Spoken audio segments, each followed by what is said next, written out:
if you're going to hear double audio. I have not put any thought into this in the slightest. Oh shit. I'm doing this again. This time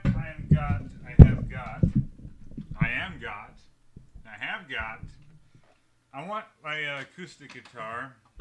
I want to try seeing what it sounds like with my Shure microphone, which is going to be funky because I have it on pass-through. So you're getting the feed and this is getting the feed, so it should sound fairly similar. But I thought I had a track armed.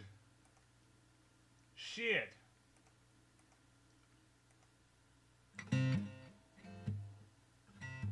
Sounds okay.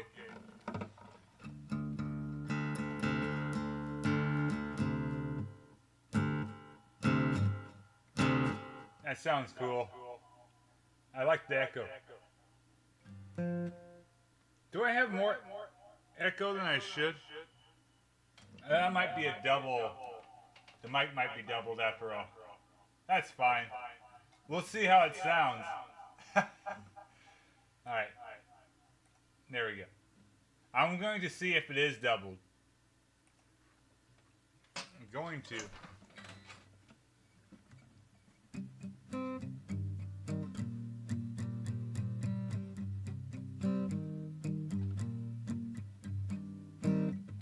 Okay. So.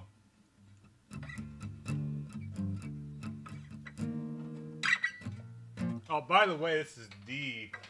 I've gotten D standard. I was going to do a C standard, but I went with D. So I was going to try to play Spacer, which I can still do.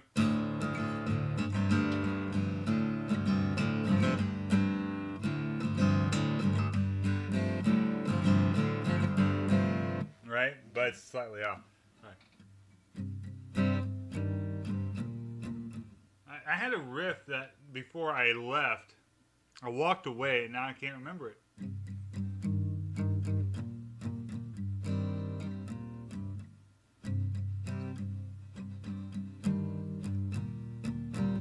I'll have to, I have that somewhere else. Alright, so what can I play?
Okay.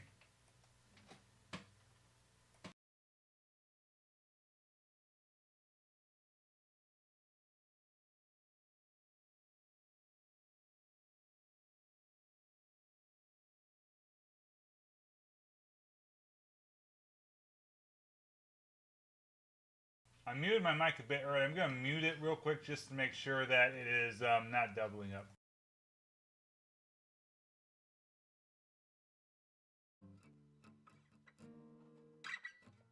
Oh, by the way, this is D.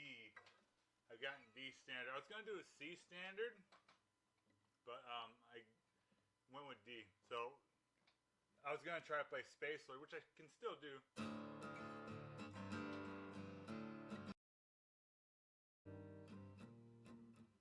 I had a riff that before I left, I walked away, and now I can't remember it.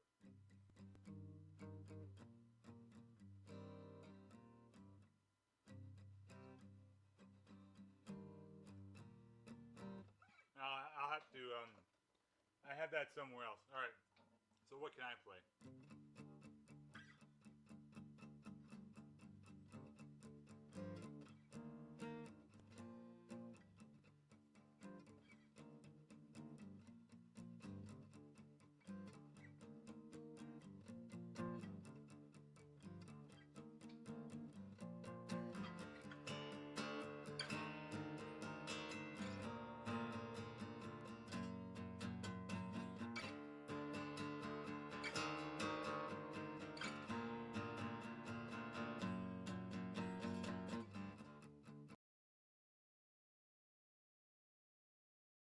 Okay, it sounds alright. More or less my recording setup, I guess, just kind of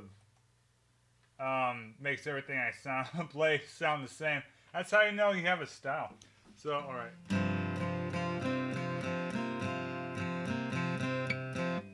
I might as well record that just because.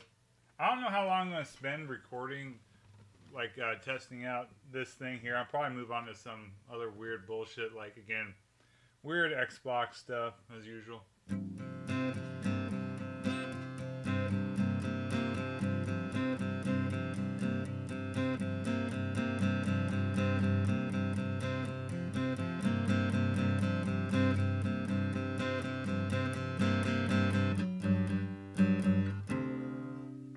I don't know where to go after that. That's the problem with some of these jams. Like, as the last stream, it was just me jamming out a couple, like, everything is unfinished until it is finished, so.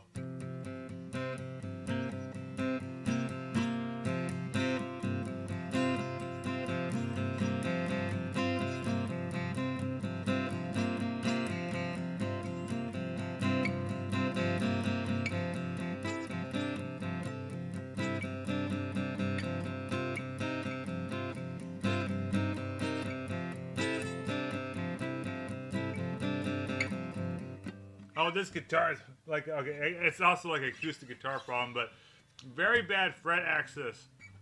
So I was literally trying to play one of my songs here, and I couldn't do it because, not with the speed I need, because I can't reach these notes.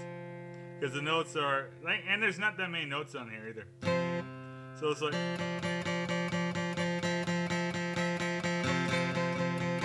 it's so hard to do that on this guitar. Oh, you know, like, so this song, I'm going to play I'm going to record a Nirvana song. This one was E standard and E flat standard and the unplugged performance, and now we get to hear what it sounds like in D standard.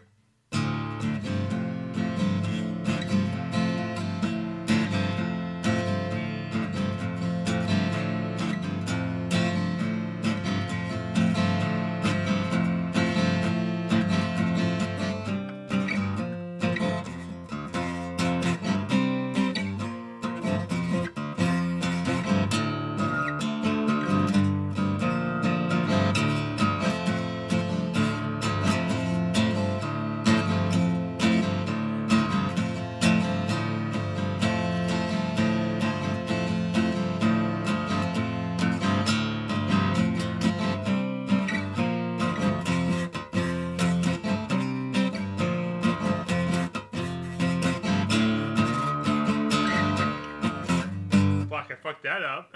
So it's like, how the fuck did I fuck that up? Oh, I know what I did. Okay, so when I slid back instead of just releasing, so I was going, you know, instead of.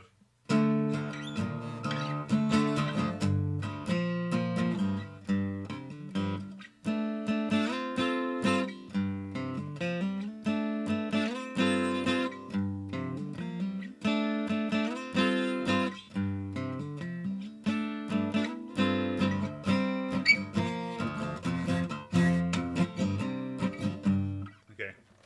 So yeah, that got fucked up horribly. But what did it sound like? This is why spontaneous guitar playing leads to trouble. Oh. It's so hard to do that. So it's not doubled here. Oh. So this song is not. I'm going to play. I'm going to record an Havana song. This one, E standard and flat standard at the unplugged performance. Now we get to hear what sounds like an E standard.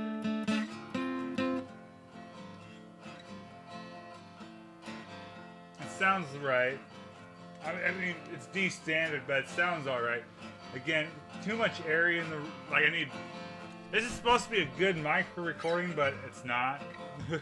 But it could also be like a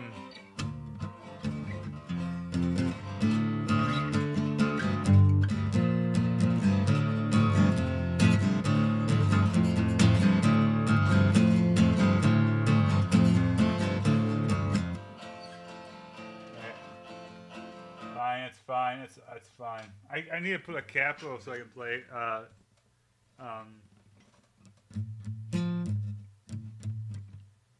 autopilot, but I can't remember how to play autopilot.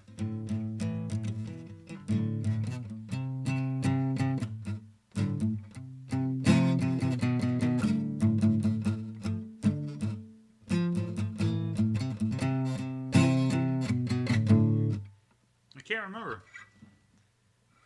I have a capo, but it's not going to do me any good.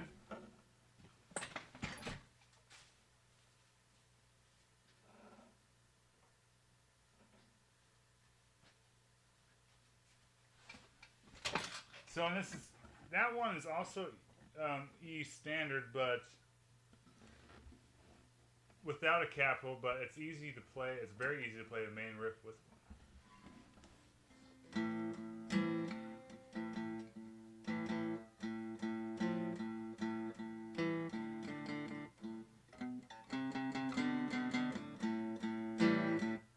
I'm gonna have to look it up.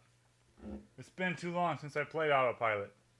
I wanted to get like a double neck guitar, like with just to play autopilot, because then I'd have the main riff on the capoed guitar and then the chorus riff on the other on the other neck. I mean, the one neck, the normal neck, and then the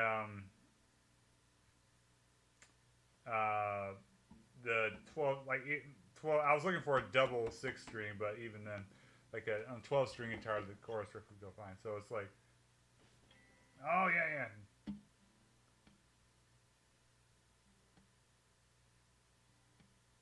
Okay.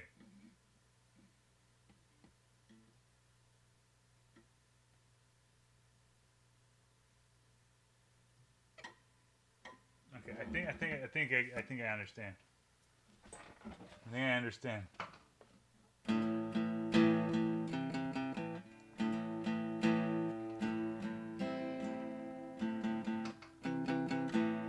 So it's like, so it's like, wait a minute.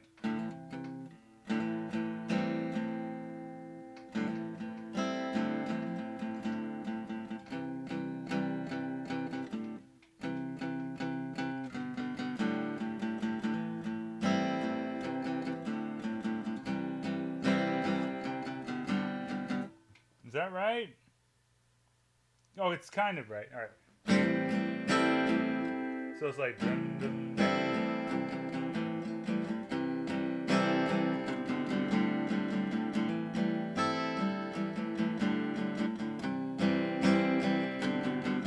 But I can play it. Let's play it for real. Well, I get the capo right.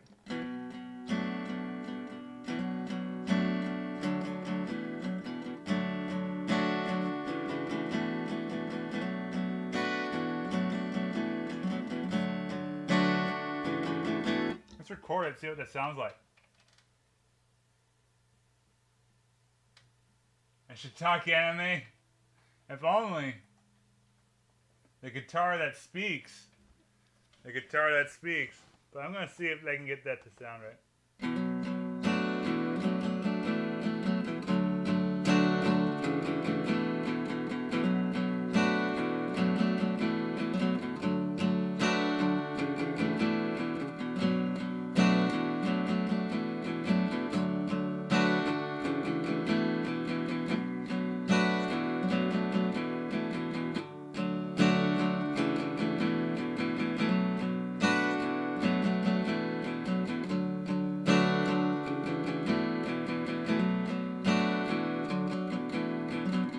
Fuck that up. Alright, that is absurdly easy with the capo though. Let's see what that sounded like. Minus the fuck up I had. The only difficult thing about doing it with the capo is that it'll trip you up a little bit more.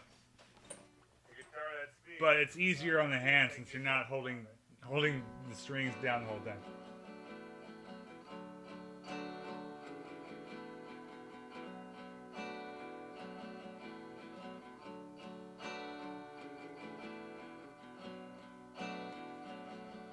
Yeah, I got the rhythm wrong there too there.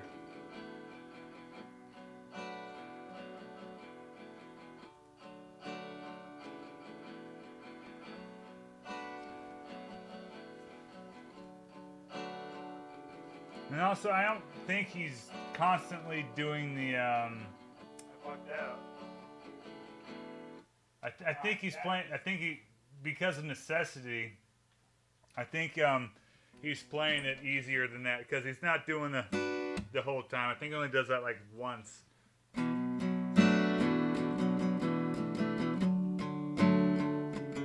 But it's just I play sloppy, so I kind of just want to do that though.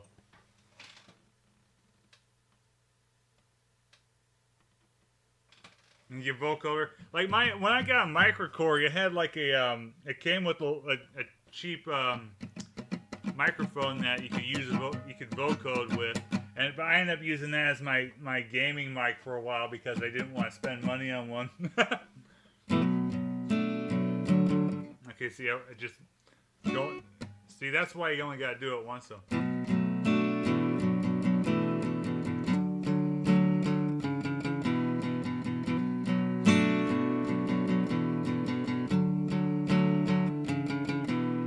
Super easy with the capo. Again, it's just going, because right now I've got capo on the 9th fret because this is D standard. So I'm just, hammering on the 11th fret. And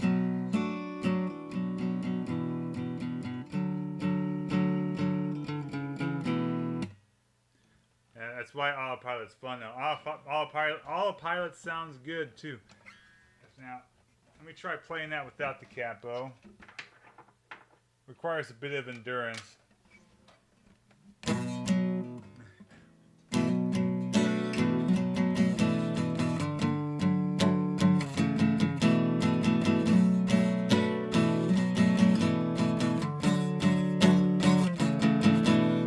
See, and I don't just, you really have to hammer down on how far the chords there.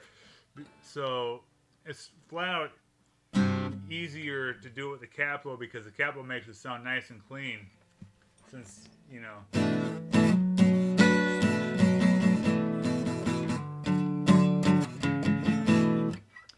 which is why I wanted that double neck to try it out.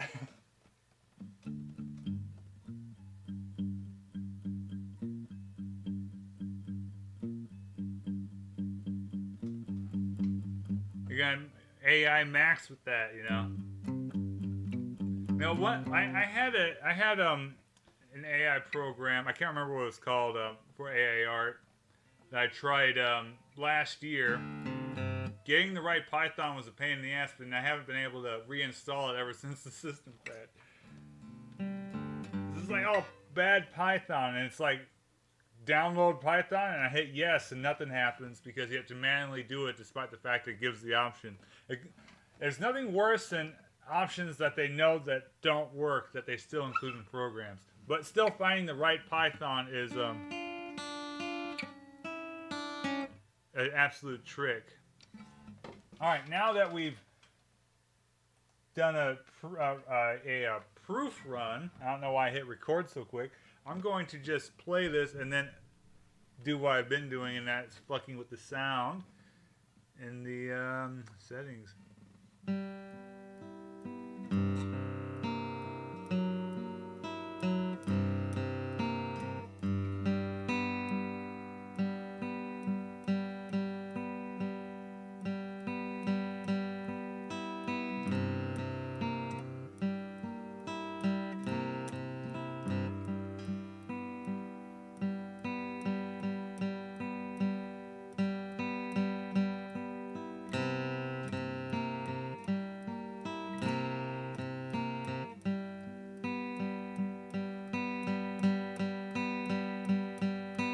Okay, that's good enough.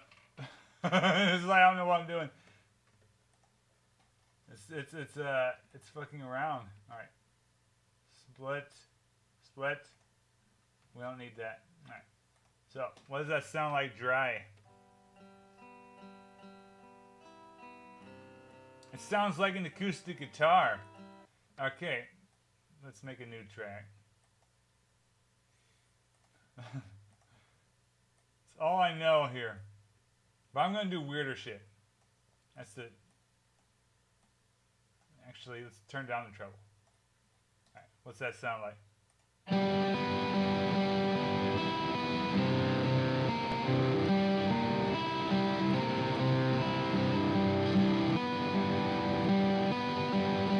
Alright, so what I'm hearing is like, oh, whoops. What I am hearing is that the slight airiness of the mic is interfering with the effects, because it expects a clean, like more or less, right? A clean wave, like a clean waveform going in, which that's not what we give it when we're recording from a microphone, right? So, I also looked up plugins, and like, the plugins are good enough, and it's like, damn, are they good enough though? So I might find plugins. I want like Roland plugins. It's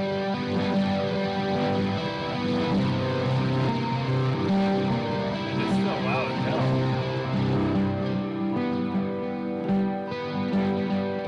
Okay, that sounds cool though.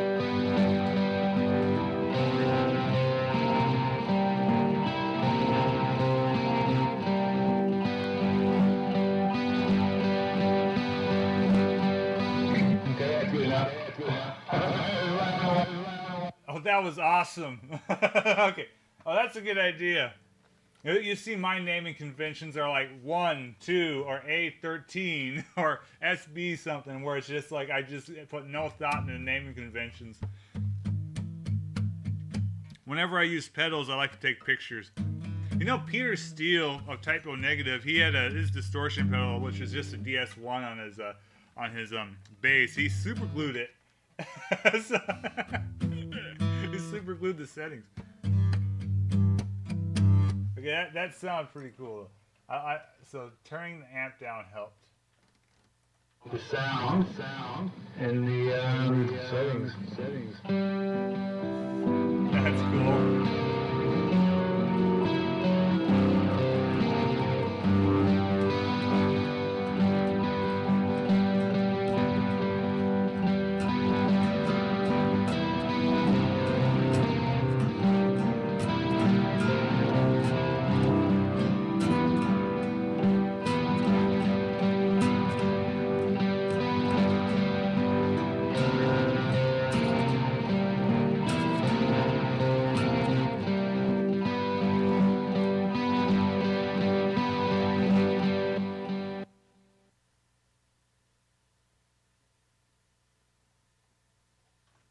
Yeah, Roland products like are always expensive. That's another thing I'm not a big fan of. Like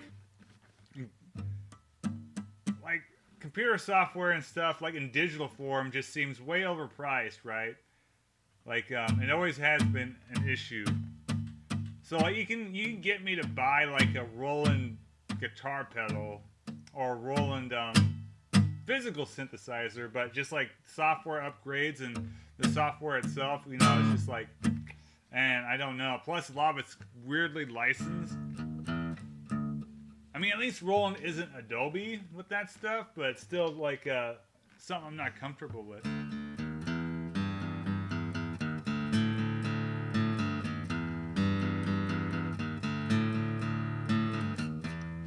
So like, and that's why I just don't want to look like I mentioned last stream.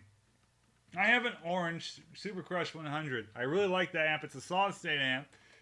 I wish I could just like use the serial number from it and go like to Orange's website and get like the amp modeler, because it's a hell of a lot better than this. This actually has very good deep distortion though. The distortion on this thing is pretty good.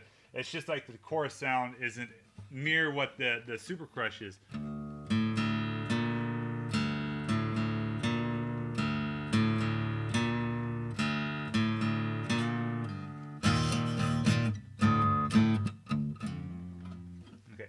Then, yeah, if it's $1, that's like going out of business prices. That's more like some of the software I do have was super cheap and good. Like I like the EJ software because again, they're not seen. You can't really go into a store and see like an EJ product, but you go into a music store, you're gonna see Roland products, you're gonna see Yamaha products. You know, I mean this right here is a Yamaha guitar. But like you're not seeing like some of these other like early and now kind of defunct software houses. Like I don't know who made Reaper. Reaper is way cheaper than Pro Tools, right? This Pro Tools now requires a subscription. You're not going into a store to find a Reaper CD key, right? But you will see Pro Tool subscription shit. And it's like I'm not a recorder. I just play. I'm doing this stuff as a test, and I do want to learn how to do this because I have a blood vendetta against an engineer I ran into one time. So.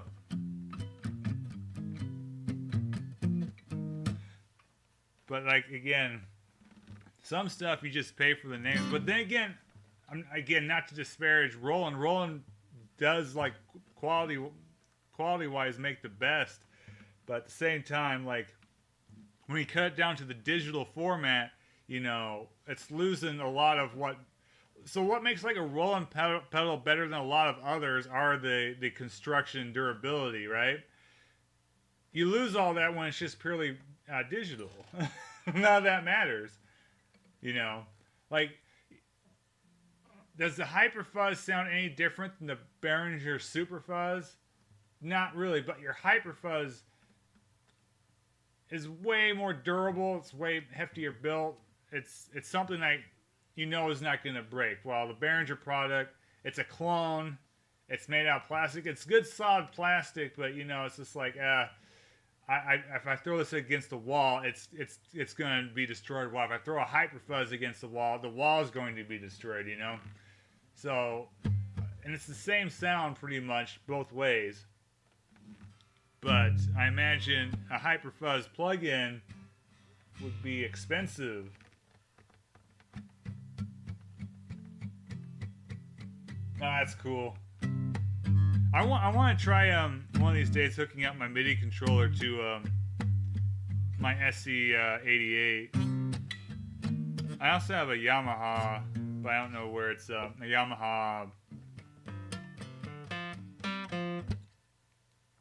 I don't know what it's called, but I don't know where its power is at. Yamaha used weird power supplies, which I learned the hard way back in the day when I got a Magic Stomp. Although nowadays I do have the replacement power supply for that. Cool pedal, but I wouldn't recommend it because you need software and like. I don't know where my software is at, and I'm not joining a Facebook group to download the software that I should already have for my Magic Stomp. Why is it not on archive.org or the Yamaha website?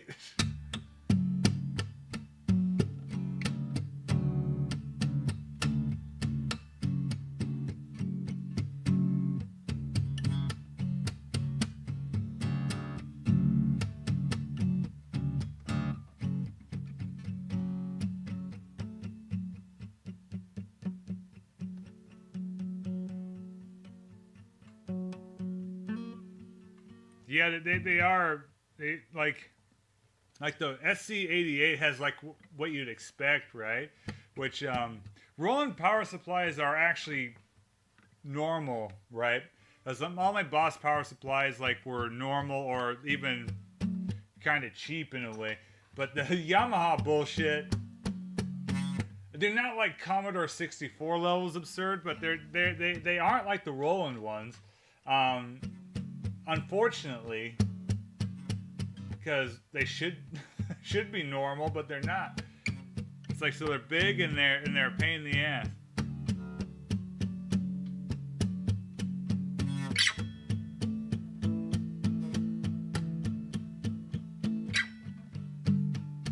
I realize I don't really need to record with the Reaper since I'm streaming this, and I can just go back because the feed is exactly the same. It's the same microphone. I've got one output going to the USB audio line box for the Reaper, and the other one going straight into the computer input.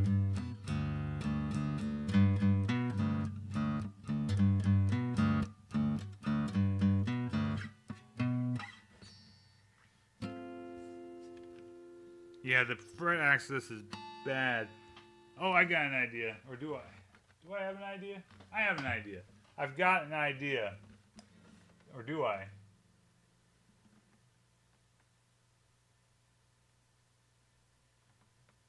Oh, that's right, yeah.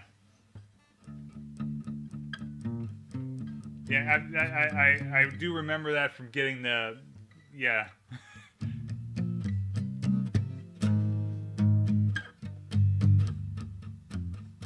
It's the scummy things that companies think of in order to make a buck.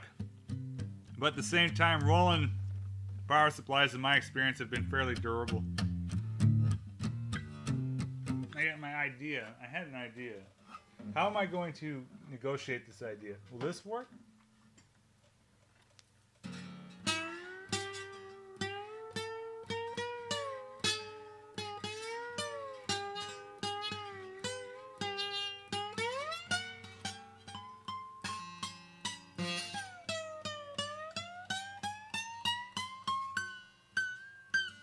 See, it doesn't like that as much as my electric guitar. That's a damn shame.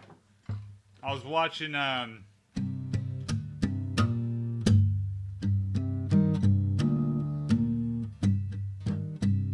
that's close to that one riff I was doing earlier.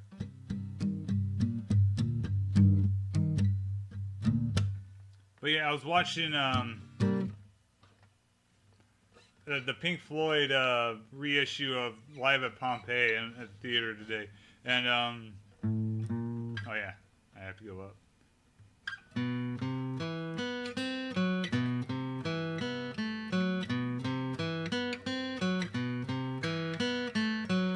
There's a part in it when they play Saucer Full of Secrets, which is exactly what my band would kind of like to evolve into, where it was literally just David Gilmour using a slide on his guitar for like 8 minutes as everyone else is going hog wild with percussion.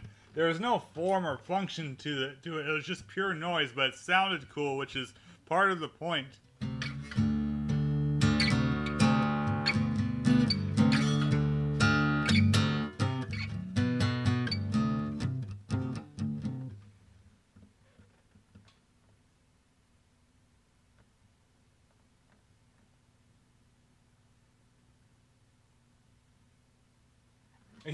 Oh man,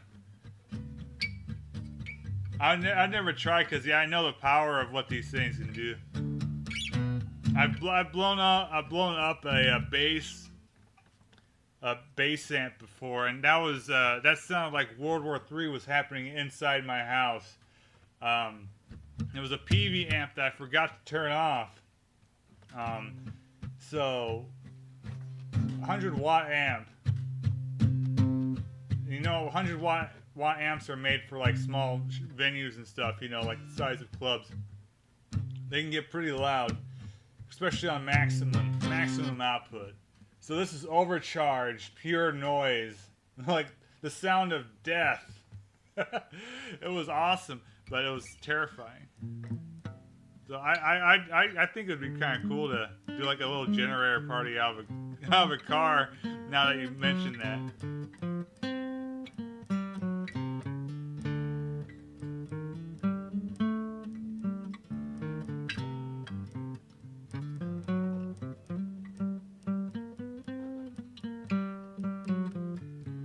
The only other acoustic guitar I ever had was a Johnson, which was worth it for the name, but I hated playing that thing. This guitar not only looks better, it's all black.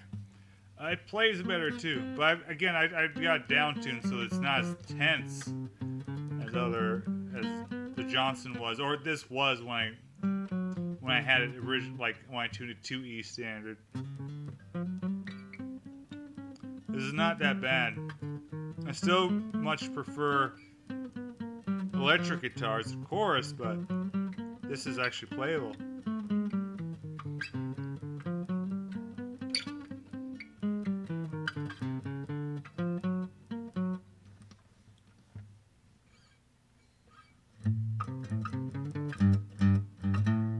Oh.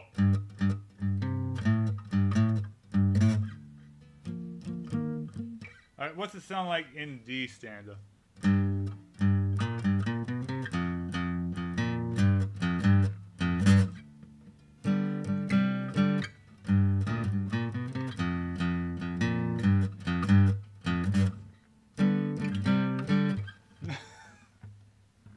Okay. An old lady at work I mentioned, I was listening to Led Zeppelin, and I mentioned I used to be in a band, and I was like, she asked me, "Do you play any Led Zeppelin?" And I was like, "Well, I think everybody knew how to play Heartbreaker." And I was like, "Well, Live and Love and Made had to go after that." I was like, "Yeah." So I learned, just in case someone asked me, I learned Live and Love and Made, which is a song that Led Zeppelin never played live because they hated it, but it is fun to play.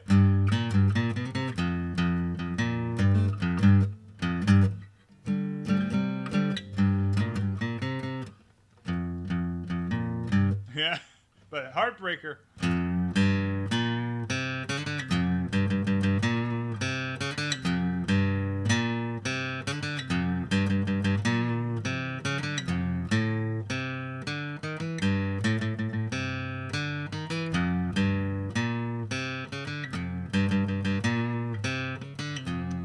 I think that, like, people always talked about like Smoke on the Water or Stairway to Heaven. I don't know how to play Stairway to Heaven. I don't know what riff they're talking about when they talk about Everyone Knows That One, because that song has like a million riffs. But no, Heartbreaker was the one we all learned. Hold on, I can play Smoke on the Water, which everyone played wrong back in the day. You'd even watch TV and like Dave Navarro would play it wrong. So how if I do it in D? I don't want to do it in D.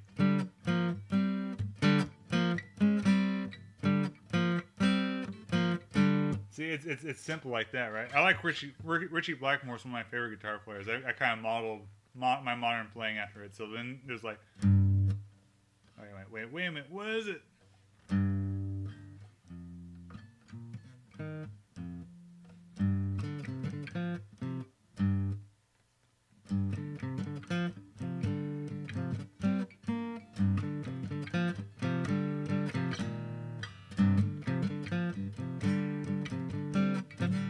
Fuck that up. I'm trying to play Man in Silver Mountain. I can't remember it though. So it's like, boom,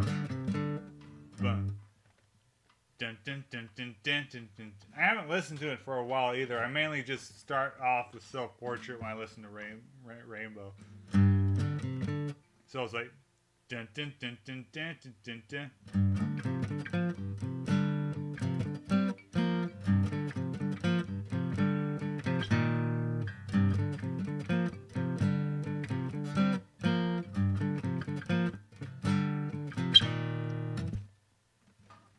the riff, the really good riff.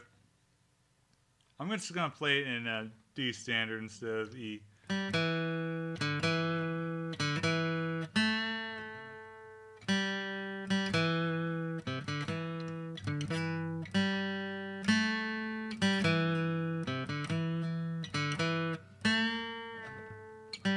That needs an electric guitar. Yeah, Smoke on the Water is just like the regular old power chord, right? Like, Richie Blackmore plays his power chords different than everybody else, which is what I like. They sound cool. They sound darker, right? So it's kind of like...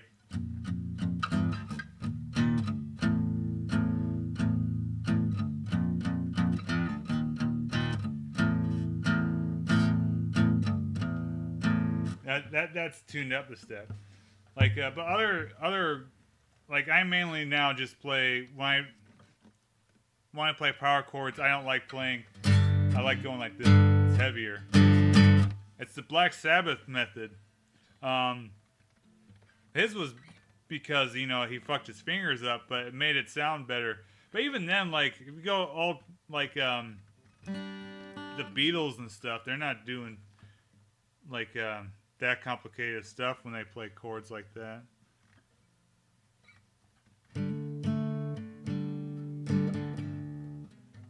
I'm trying to think of a Black Sabbath song.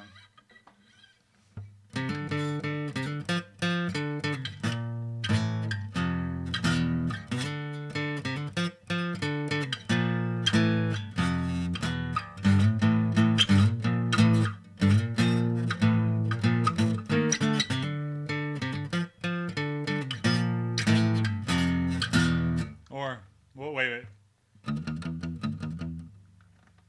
So...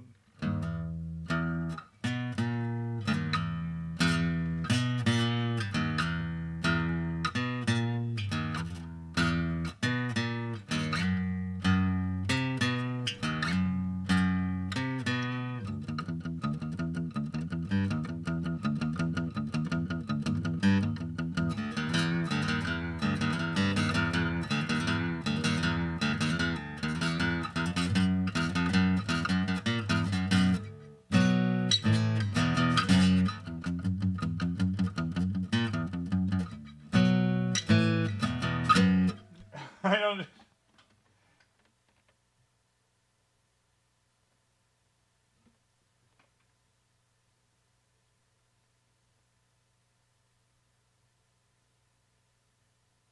Oh man, yeah, that's kind of like why I like really favored my hand when working like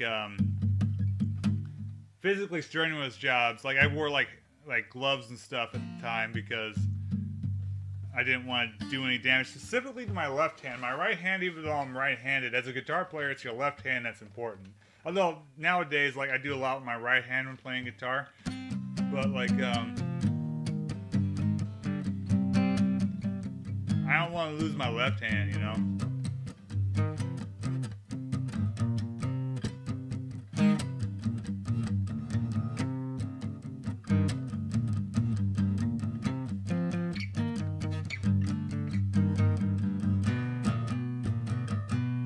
Like, what was it? John Christ, right? He something happened to him. He got in like an accident. He was a guitar player for Danzig, and he couldn't play for like almost 10 years, I think. Can I play a Danzig song?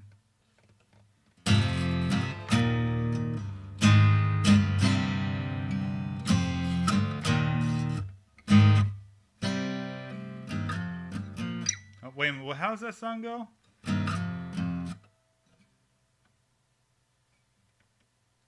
Oh yeah.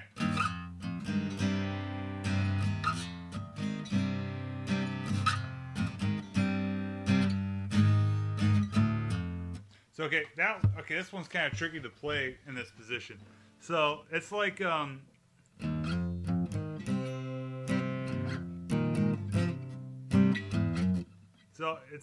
so there's like two guitars playing. One's just going. The other one's going. And then doing the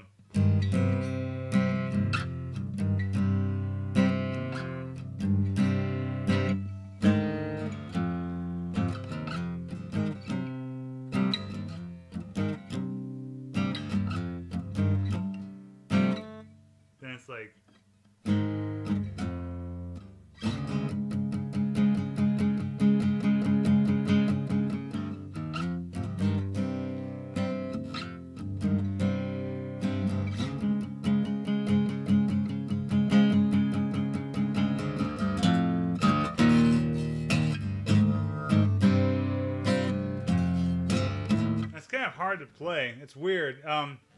It's just also I'm not sure what the tuning is. But yeah, John Christ, he fucked his hand up. And there's like lots of stories of that happening too, right?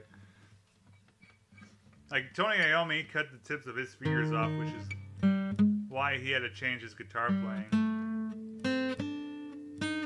Early on, he just did standard tuning, but then, you know, more and more songs, down-tuned his guitar.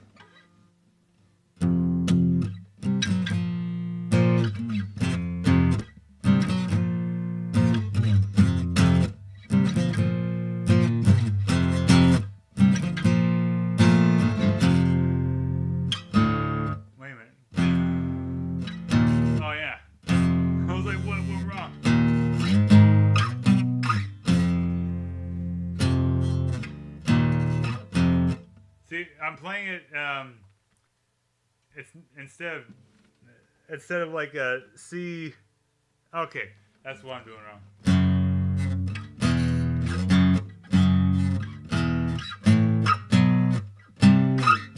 Okay, that's it.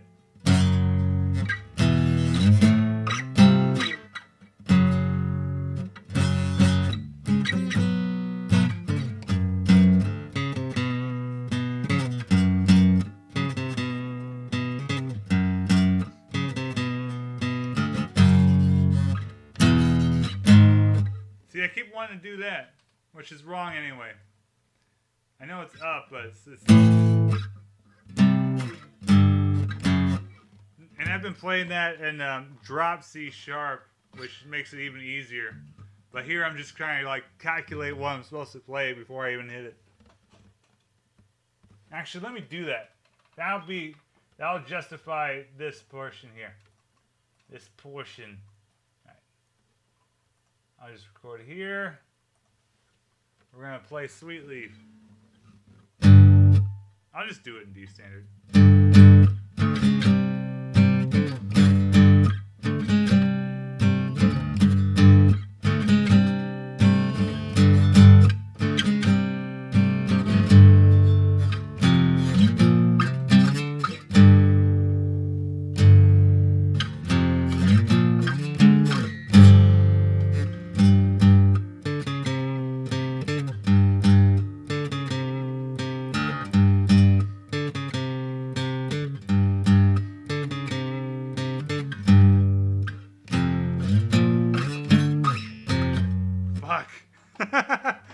Okay, that's good enough anyway. Save. We're going to see if we can make Sweet Leaf sound like Sweet Leaf.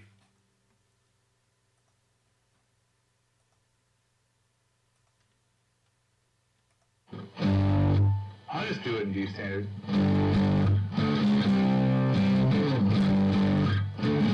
Not really.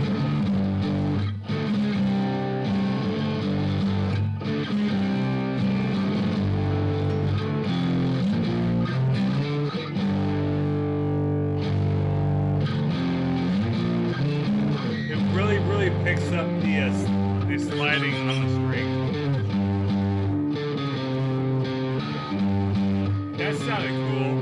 That was me accidentally hitting the open on the on that, which is just so what.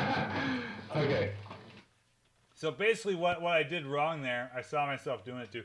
So it's like it goes, but then when I went. So that made it sound cool, though. That's why I like playing sloppy. All right.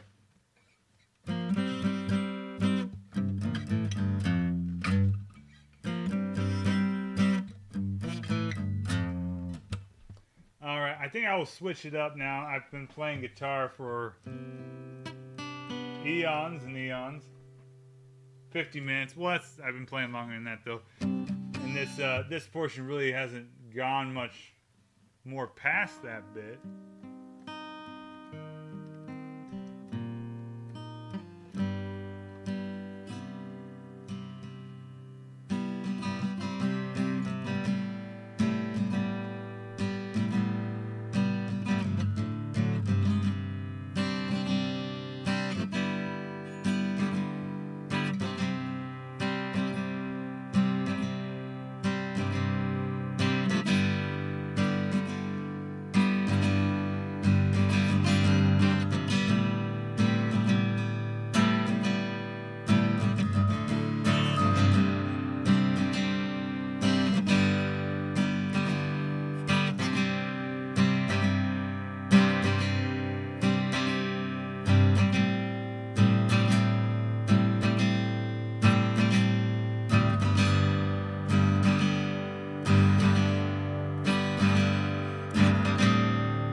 Okay, so I'm going to switch it up. I'm not quite sure what I'm going to do. That's kind of the point of these streams. I'll always default apparently to playing the doing something weird on the Xbox. I might change it up if I can remember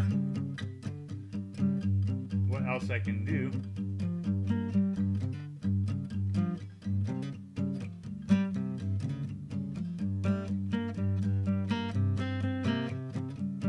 Which is nothing's coming to mind though.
Okay, for real this time. Uno momento.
Okay, so I'm back in action here. Not that I was gone, but I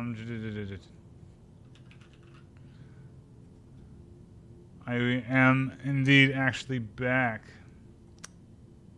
So, what last time I showed off Shin Megami Tensei 9, which is a weird deep cut. So what can I show off this time? Do I have any more deep cuts or just bizarre, interesting games? 007 Nightfire. Why did I install it?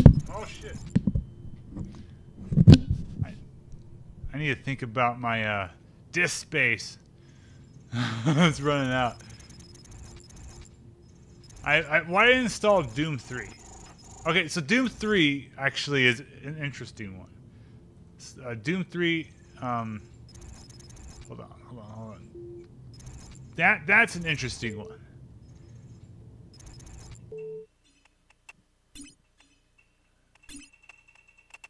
So if we go to the files, we should be able to find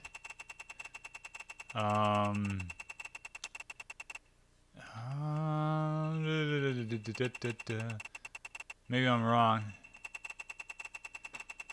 I could be wrong. Somewhere Doom 1 and 2 exist. But I can't remember. Yeah, you missed the black screen.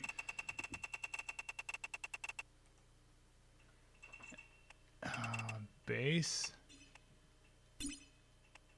Shit.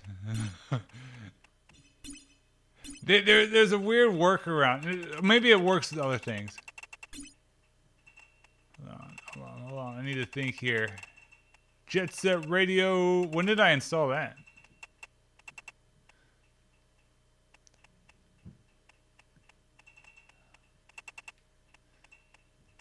I have RxM Disk 55 installed because I could not get that fucking thing to run off of the the disc. Anybody who saw that 55 episode know that there's some cheating involved. All right, I kind of want to. Okay, I'm going to boot up Doom 3 then. I'm just gonna. Hold on. There's multiple XBEs, I think. Default dash update. What is dash update? I wonder. 55 megabytes. I don't want to click on that. Xbox. See this? Okay, what's this? Okay, no. The one doesn't work. Is Doom 3 ain't widescreen, is it? No, it's not. I like how the aspect ratio is actually more correct right now on the stream screen than it is me. 2004. Fair. I played it in 2008, I think.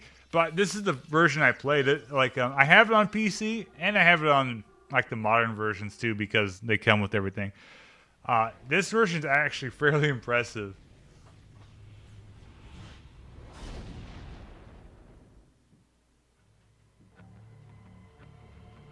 See, everyone else but me is seeing what the game should look like, which I haven't done any modification to the settings yet. It just looks wrong for me for some reason. Okay, now it looks wrong for everybody else. That's what you get. Let me transform that.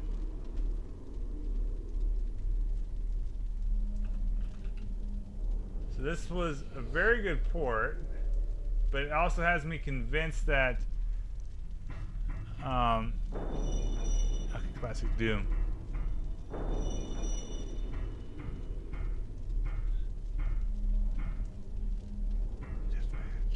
That's right, I think you can play these online too. I'll play Doom 2, why not? But it makes me convinced that, like most modern games that are good anyway, can probably run on the original Xbox.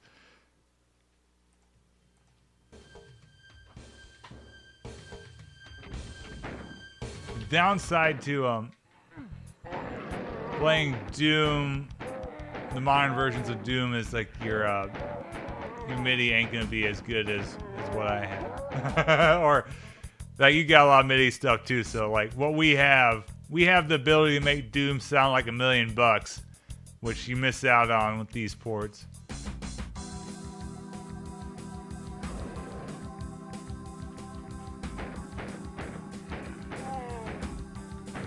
Anybody saw Demo Distress knows I've fucking played so much Doom.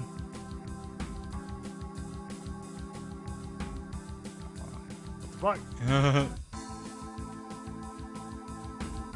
Is it not A? It's X. Okay. They changed that in the 360 versions.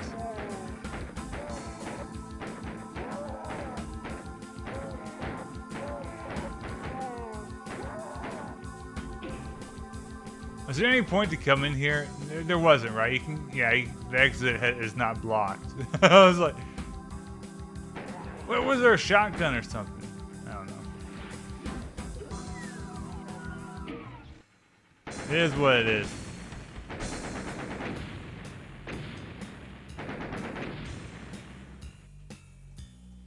Dun dun dun dun dun dun dun dun dun. All right. Alright, that's enough though. We can go right back into Doom 3 from that. That's nice. That's actually pretty nice. But I wish it kind of... See, it's fucked up for everybody now. It's weird. Team Ninja has weird aspect ratio issues with their logo too.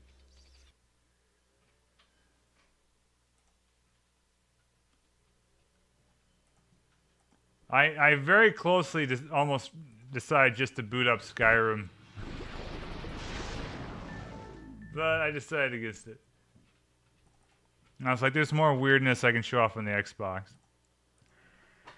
My bizarre installation of the Xbox games.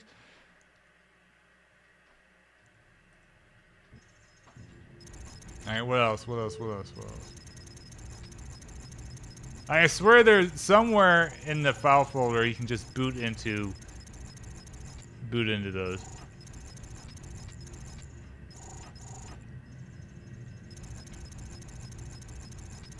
Metal Wolf Chaos is here.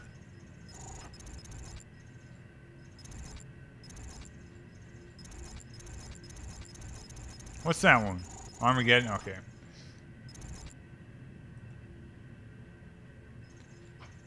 I do have Black installed. What? Okay, Outrun Arcade. Let's go into that. This is a fan port. Since I don't think I don't think it's in Outrun 2. I'm pretty sure it's a fan version.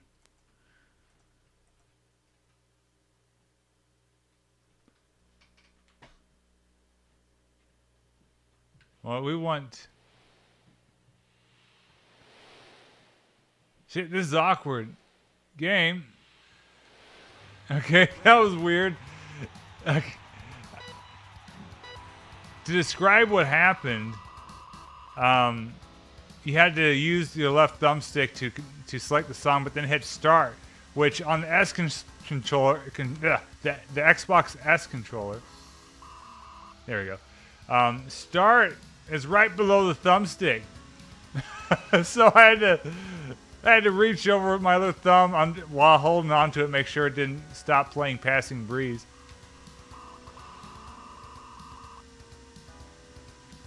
Dun, dun, dun.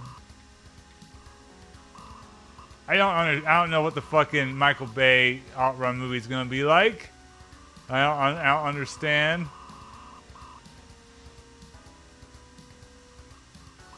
I don't know how it's supposed to get the vibe of whatever's going on here. Driving with your girl in sunny California.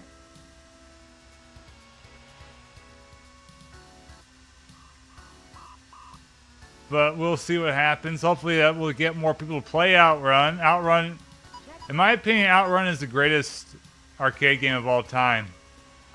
Oh shit, I fucked up. There we go. I recovered. I have an Outrun mini arcade cabinet. It's great. Little arcade cabinet.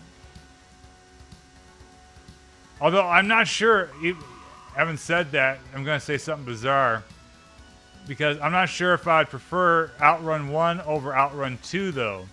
Even though Outrun 2 is also an arcade game, right?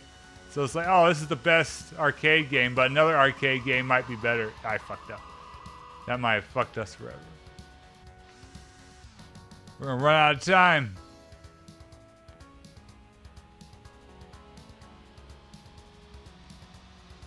Dun, dun, dun. I'm on. Yeah, I'm fucked. Oh, shit. That's it. Well, let's hear that. We need to hear the end game music. See, in Outrun, you cannot fuck up. You can maybe fuck up in the first part, but not past that.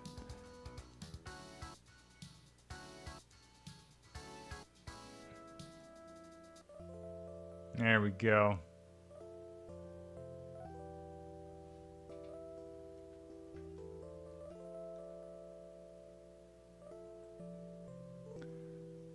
What a shame.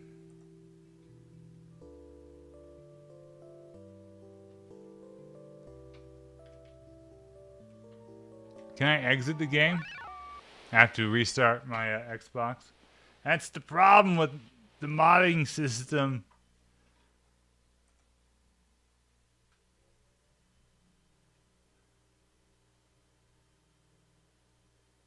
It is what it is.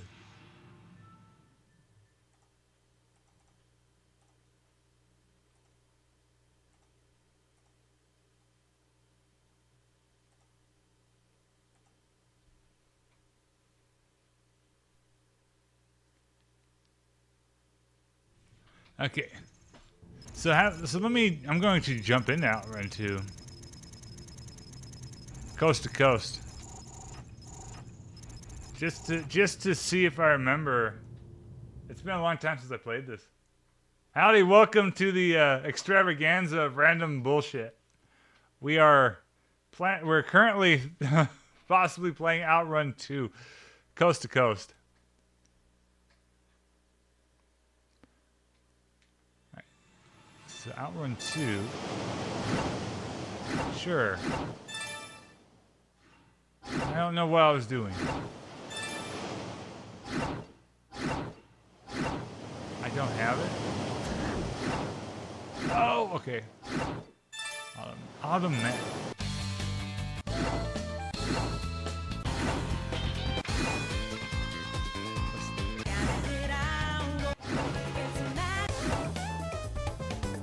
Not available. All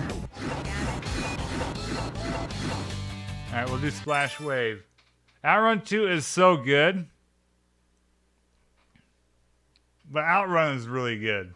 So Outrun, like, there's a couple other weird games I haven't played Outrunners, or like there's another one.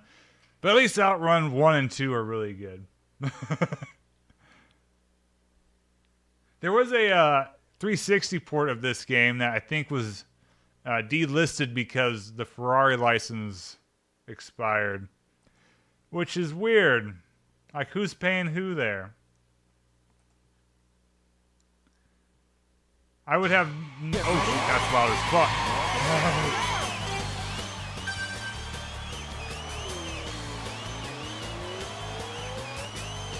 Oh, look at that. That's cool. Alright. But I would have no interest in Ferraris if it wasn't for Outrun. Because it's not like you go outside and see a fucking Ferrari, right?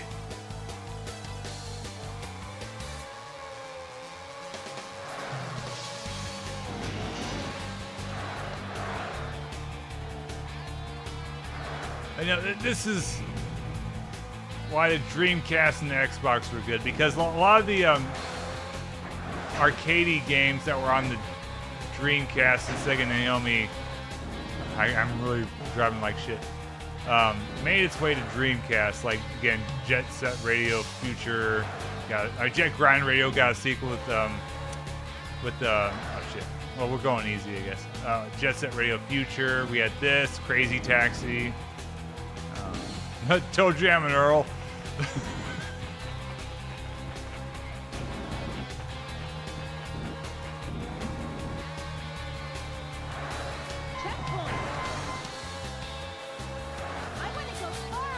No, we're good, lady.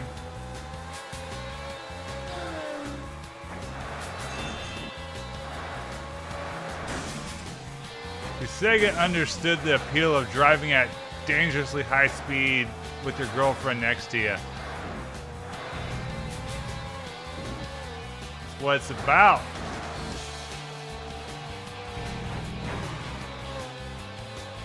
I remember there was one British YouTuber who he did a video on Outrun, but the video ended up being about like shitty ports of it. So he didn't even go into Outrun proper before going to these ports, which would have helped if, you know, with the proper context. But he opened it up saying it was a sexist premise. I was like, okay, sure. That's what, whatever, British man. What fun!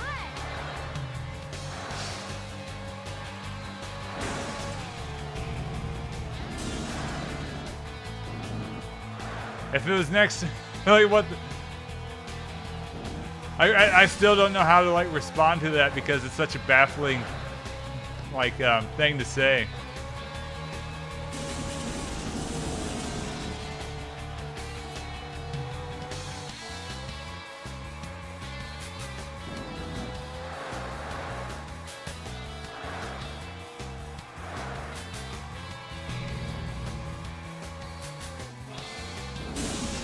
But he looked like the type that would say that, if I'm going to be honest.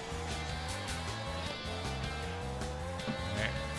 Can we outrun? You really need to get. I need to be doing better. I'm getting my ass kicked.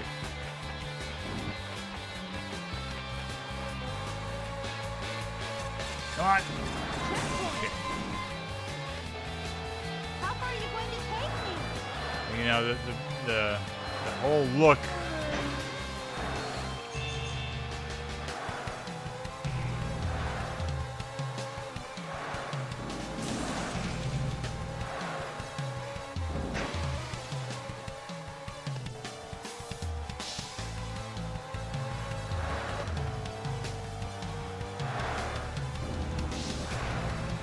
Yeah, it's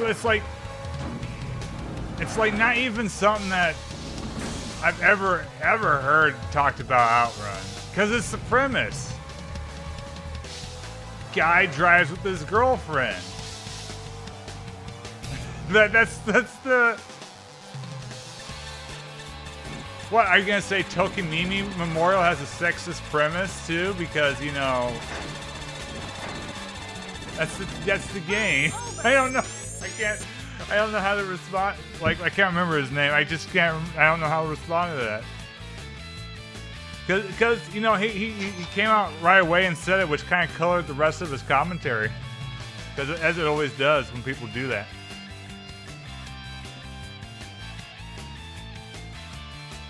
Euro Truck Simulator. That game got very popular back in the day, right? So, I think I have the original, which is like I know there was two that became really popular. Like I haven't played it. I played another one called Rig and Roll. I was trying to, which was I got for super cheap. But it's like I remember Euro Truck Simulator really taking off. What else can we do? I'm not going to spend a whole lot of time on Outrun.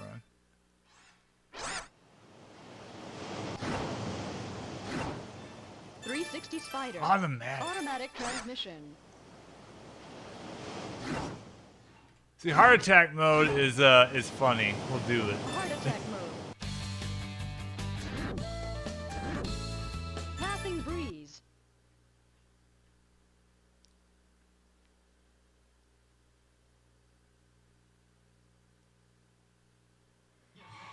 I responded by clicking off the video because if and this was back in the day when like 2016, where a lot of what I'm going to say are like anti-gamer, like, I'm not talking about, like, I'm like talking about games as a medium. Like, like, the culture of games, right? Like, as, like,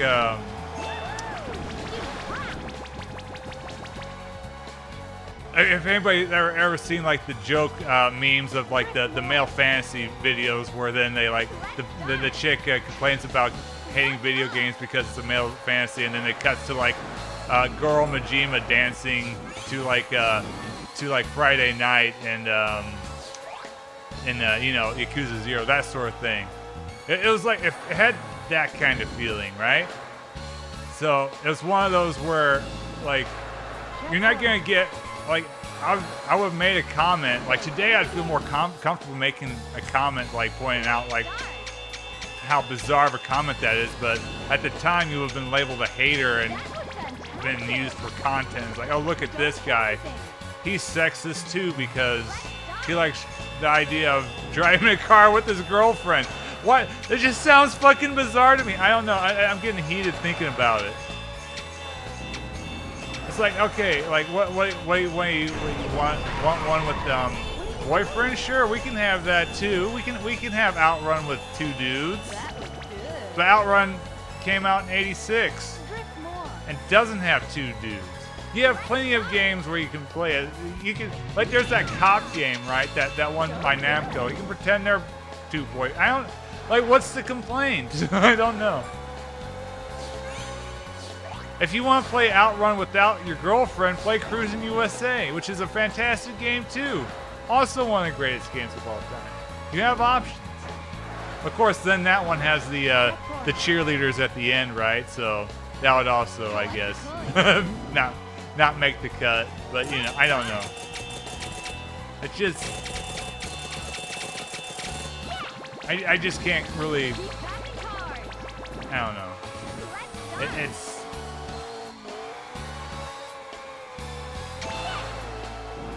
It's a similar thing to when like the 343 hired people who to make their Halo game that didn't like Halo, or you know, do gun modeling for guns when they hated guns and stuff, right? It's like, why are you here? Is it that hard to get a job? I mean, it kind of is, but like. Go join the Forza team if you don't like guns or Halo. I don't know. It's like, oh, the Perfect Dark people, you know. I mean, that I can understand. Like, who likes Perfect Dark 0, right? But at the same time, it's like, I'm gonna hire people who don't like Halo. I don't know.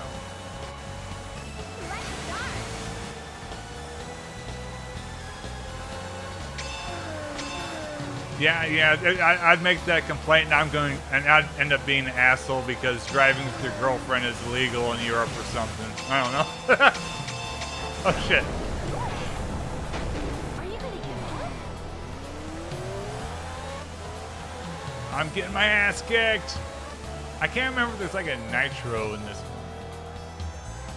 We're just gonna go like this. Like, okay, what Field of Magic, right? You're telling me that Field of Magic can be made today? Probably not, right? Now she's mad at me. This is what happens, man.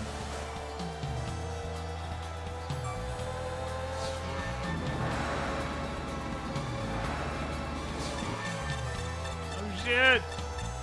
Come on, checkpoint! Checkpoint! I made it! Oh, fuck. I didn't make it. See, this is funny. Come on.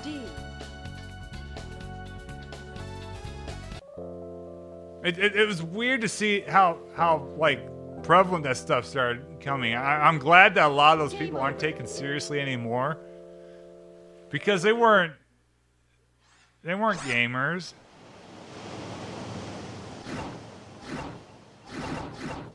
Like that's essentially how like punk rock died. As punk rock got infested with people like that, no one takes punk rock seriously. You know. All right, let's switch games. That's why all like the punk rockers left and started doing heavy metal and stuff.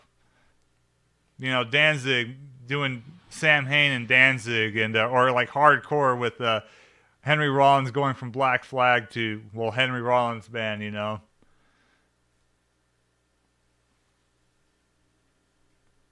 So a lot of those guys making games, you know, just can't anymore. It's like, it's always weird how they come about to. Like, I would have really liked to see the Satanic Panic back in the 80s because from all accounts, that was some crazy shit. Like, imagine, right? But, you know, instead we get a lame one.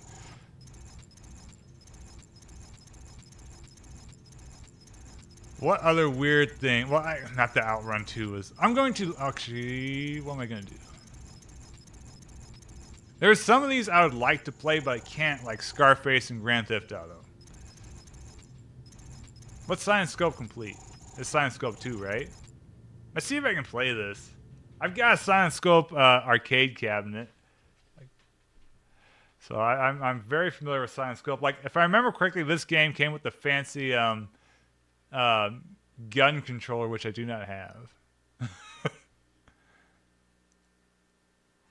Oh, there's 3 of them. We're going to do it the hard way. If anybody's ever wants to play Science Scope, do not play it on the console. Because a lot of the gimmick, 100%, is using the gun controller. Yeah, Science Scope is great. I almost bought Bone Eater, which is a game that never really came out, but there were cabinets out there. I didn't have $10,000 though, but I regret not getting it. Because I really wanted to play Bone Eater. Yeah, it's like, so yeah, the gimmick to Science Scope, as he's saying there, is you have your monitor, right, where you see all this, but then you go into your gun controller and it has a little LCD screen that basically highlights like this, right? So this is not near satisfying. It's super cool in the arcade though. Some things cannot be replicated on console or PC, and this is one of them. But you can kind of get how it works. Oh, slick as fuck. Oh, bring him down with one shot. Time Crisis. Okay. Did I get him? I am awesome. I'd like to play Time Crisis. Today when I went to see the Pink Floyd Live at Pompeii thing, the local arcade that's in the movie theater still had Dead Storm Pirates, which is, it's probably my favorite light gun game. But I have that on PS3 and it came with the Time Crisis game. But to get any light gun game outside of the Wii to work is a huge pain in the ass. As yeah, you can get them. Ideally, you would use a CRT. That's normally how they work. There are ways around it, which again, with like the PS3, that's how you have to get them to work. But they're such a pain in the ass. Even using like the what is it? The that little weird PS3 Wii remote ripoff is weird. It doesn't like to work.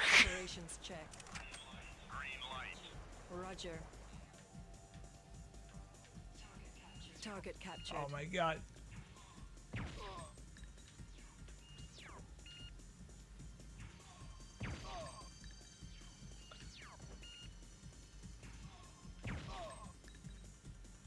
This is still cool though. But it's cool in a way like You missed the shot. I can see how this would work and be very cool in the arcade, but this isn't quite it, you know? You've been spotted. But like my imagination is kind of like working and filling in the blanks. He's taken hostages. Bring him down with one shot. Where's he at? Did I shoot the hostage? You're the No, greatest. okay, good. So like in the West, arcade games died around this time, but they were so fucking cool still. They died when they were so fucking cool, and they were super popular, which is weird. Because this was the era when light gun games took off and racing games took off. People were paying $1 per play on these things. Midway and companies were making tons of money, but then they just fucking abandoned it. So then you only had Japanese companies making games. But then arcades died over here, so they had to survive in Japan. And you know what happened there? They died in the last few years. It's baffling. It's like, because historically, history says that arcades were dying since the early 90s, which wasn't true. That's not really the reality of the situation. Because arcade's biggest hits were coming out. House of the Dead, San Francisco Rush, Cruisin' World. Oh shit. Gauntlet Legends. Gauntlet Dark Legacy, like 2000, 2001. And Midway just quit. And Calm down. that's how arcades died. Because Midway's, you know, the biggest local one just said fuck it. To where, oddly enough, then Raw Thrills came around out of the death of that. And they're still around, but Midway is dead. So, oh shit. Calm down. We got the weak point. Okay. See, if when you're using the controller to the the sniper controller, you can go faster in this too. Calm down.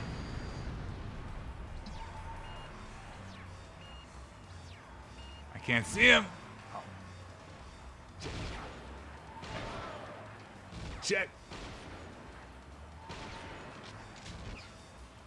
Damn. Got him.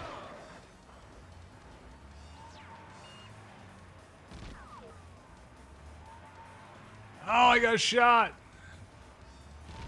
This part's janky. You're under attack. Are you alright? Can you spot him? No, I'm not doing okay. This guy's hard to hit. Alright. We've lost control. We're making an emergency landing.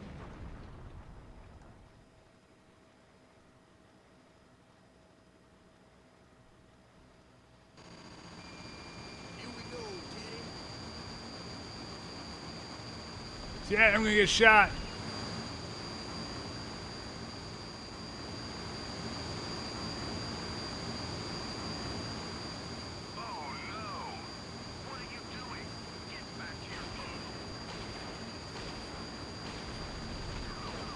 Damn. Big A. He's a big cheese. He's big A.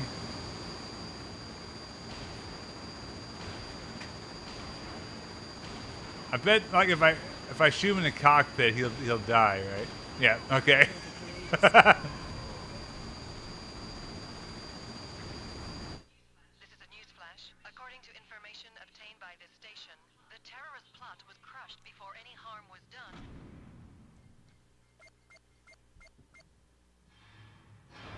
It's because I died. Damn shame. Have your sniper team surround the site and set up surveillance. Get going. That's what's great about the voice acting in these.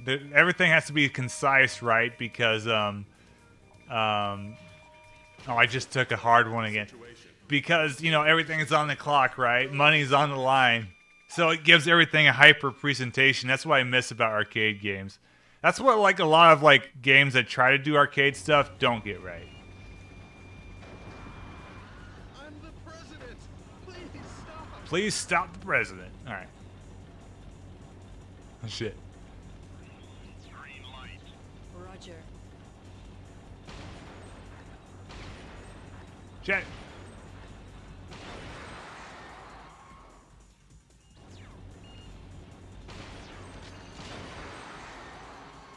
Oh shit.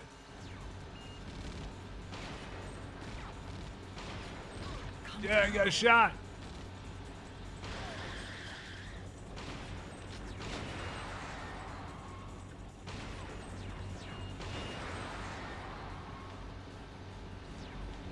Oh, that was a lucky shot.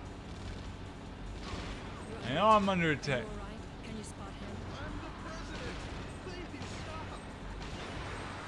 Oh shit. You're the greatest. Thank you.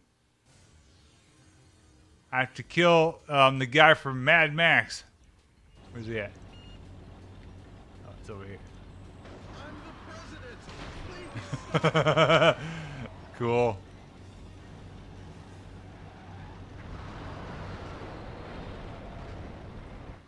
This is a news flash. According to information obtained by this station, the terrorist attack targeting the president ended today.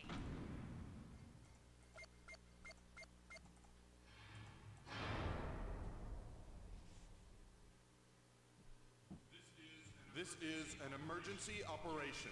Get going. No kidding. Indiscriminate. Means we're not going to know, right? Helicopter or four-wheel drive? Fuck it. Transmit details about the I remember like the last level in the original Science Scope is kind of cool, but it's also like it turns into like a generic like light gun shooter, so you don't in order to beat it, you can't really worry about using your scope. You just have to shoot everything.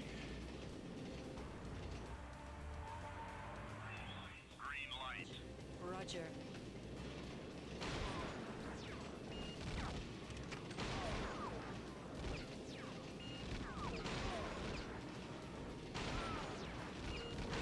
Shit.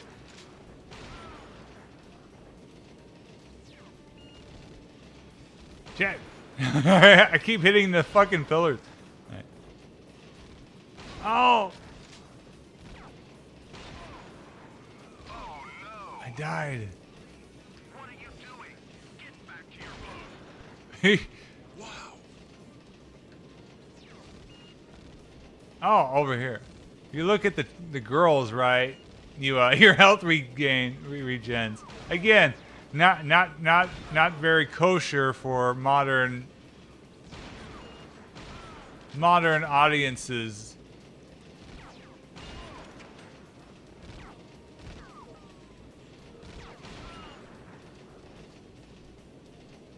Weird, funny stuff like that ain't allowed. Get on board. My muscles are harder than steel. It's like the old school like N64 thing where they looks like they map someone's actual face. Shit, why does it do this?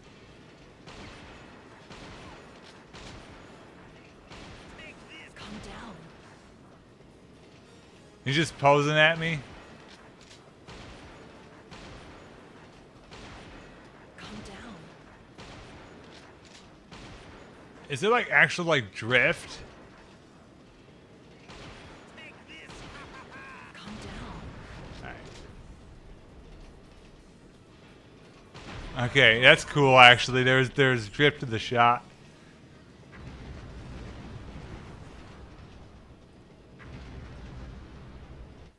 This is a news flash. According to information obtained by this station, the terrorist plot was crushed before any harm was done. We're stopping terrorism tonight.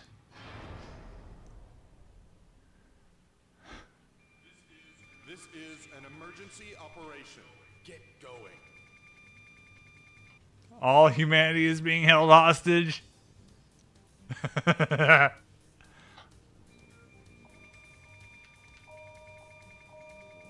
Okay. Transmit details about the This makes me want to whip out Die Hard Arcade. I think I have all of that series. This is Die Hard Arcade, Dynamite Deca 2, something called Asian Connection, I think, and Zombie Crisis. Roger. Oh, this is cool.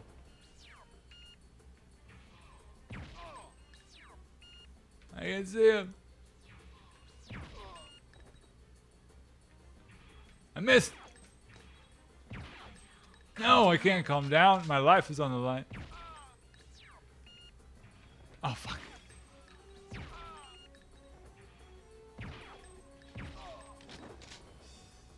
The drift makes it difficult. Ah, fuck. Alright.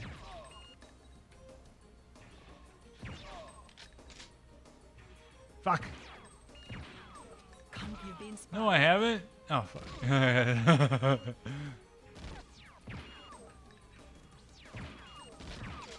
I'm shooting everywhere but that guy. The situation is I know, it's terrible. It's rank D. Jet! Oh my god. I keep pulling. Calm down.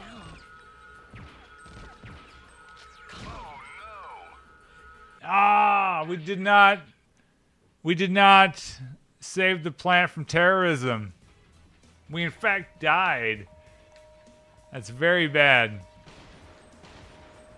Well, it's very bay even. It's super bay. My morals were good.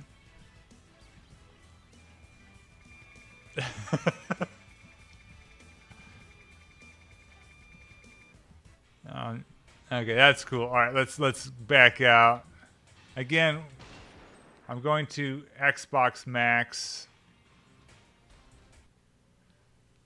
tonight again for the fourth straight time with this series.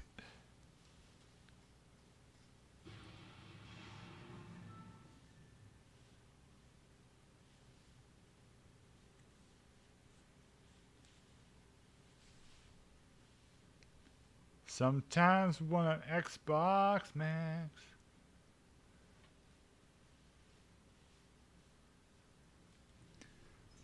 Alright. What is in Atari Anthology? Bunch of old 2600 games, right? I already went through some of those. They probably work better, though, than before. Alright, Free Fall is interesting. Free Fall is a canceled Xbox game that got... Like, the port was completed only a couple years ago. And it was like a game on the new one, which was a DVD player that I never ever have seen out in the wild.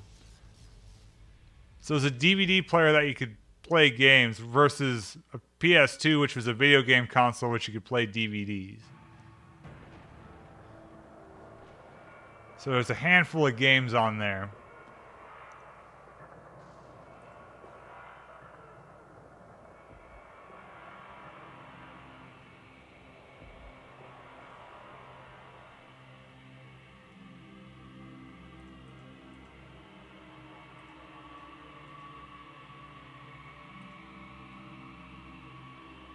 Miss New World.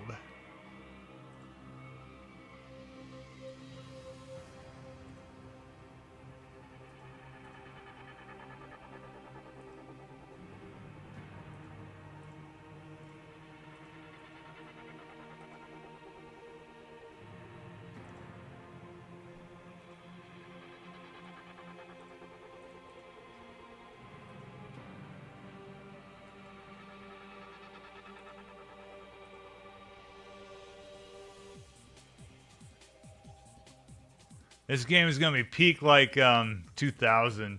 I think it must have been like a 2001 or 2 game. I have no idea when that... I think it's called the new one. I have no idea when it came out. It came out at some point.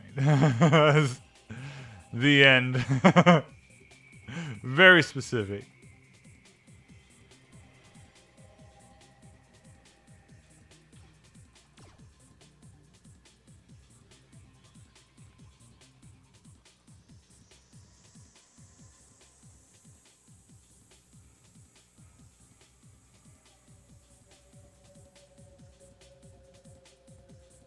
I've only tested this out one time. I think it's this game. It was kind of janky. I think I tried it. This is also on the PC now. You can buy it on PC. But I think, if I remember, it was kind of janky. Which would have made sense with how it was originally a like DVD player game. Probably not that unlike what you see with CDI games. Except this is like 10 years after the CDI.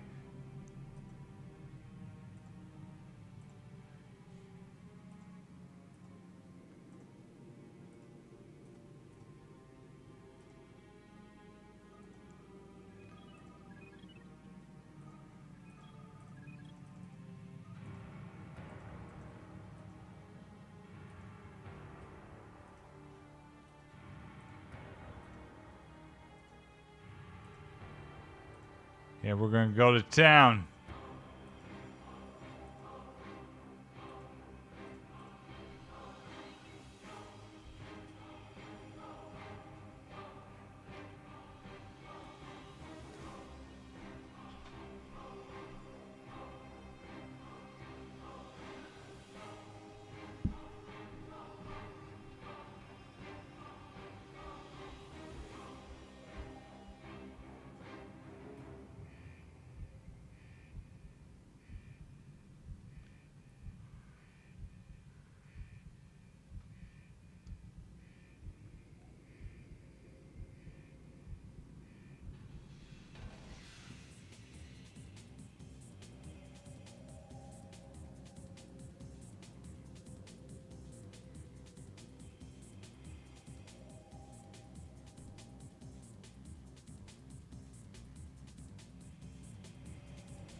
In this world, this heaven can be hell. Alright, so we might be getting to the game at some point.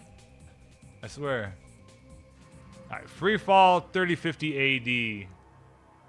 Which on my screen is oddly cut off. I don't know why. But you guys get to see the full image. Right. Play mission 1. Like the fire. Okay, I don't know which button is fire. Alright, so, like, it's very arcadey, but also weird. It's weird.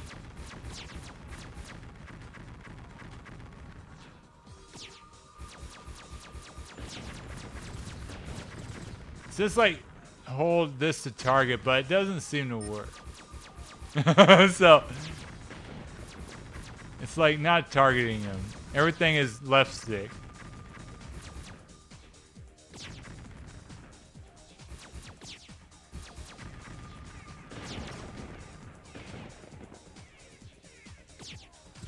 We got to aim for these, I guess.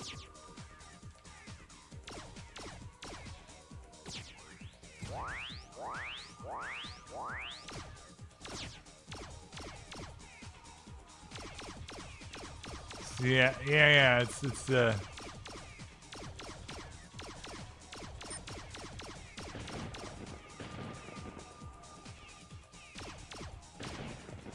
See, right now it was X, but now it's A. I don't know.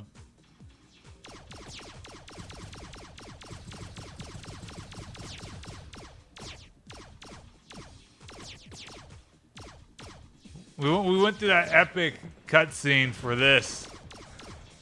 It's just weird. It just doesn't feel right. It feels like it doesn't really work. See, and the controls, so LT is not that. It's left click. I mean, it's right. It's click on the right stick. Not. It has nothing to do with left trigger.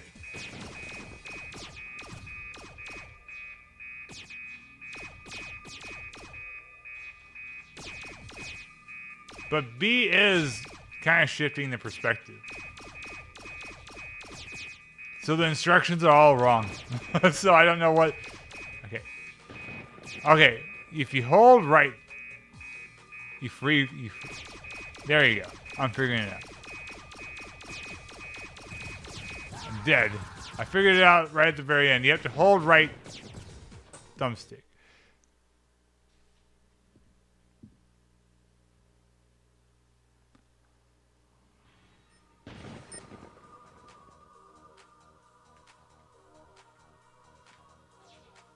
This is funky as fuck.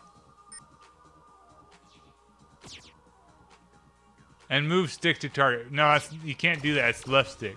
So, right stick doesn't do anything. Clicking on it puts you in first person. But, okay, that is correct.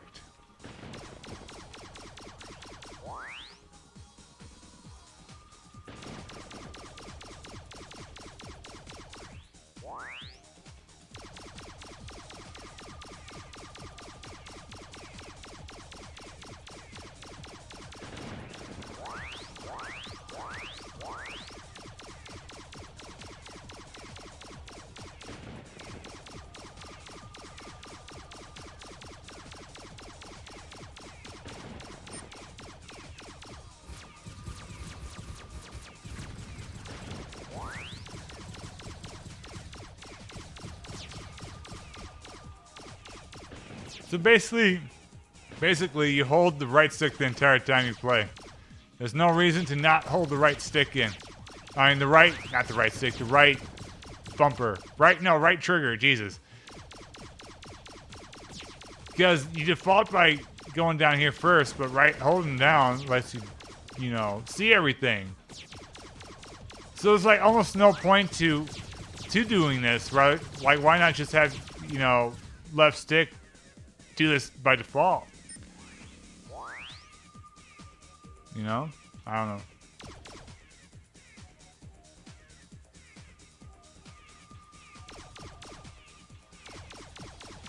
Too silly.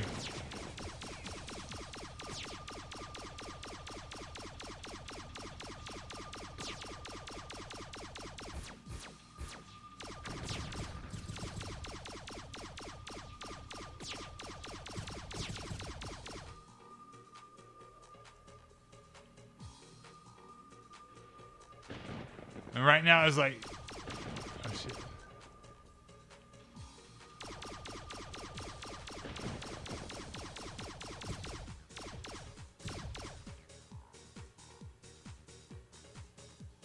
And what happens when we hit 0? It looks like we're not preparing to exit Skyfall. I was like, I don't know what's going on.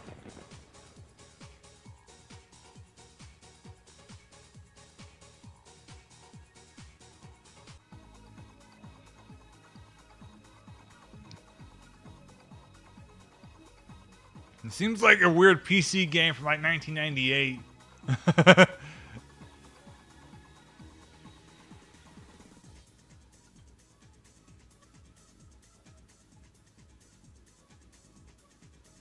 Destroy detonators at casino and burger bar, huh?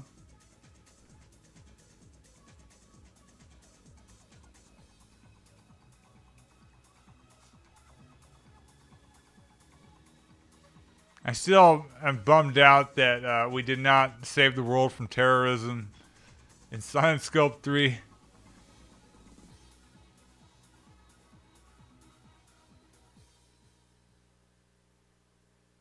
So let's see. If it's the same thing, I'm probably not going to be playing anymore, but I want to see what it looks like at least.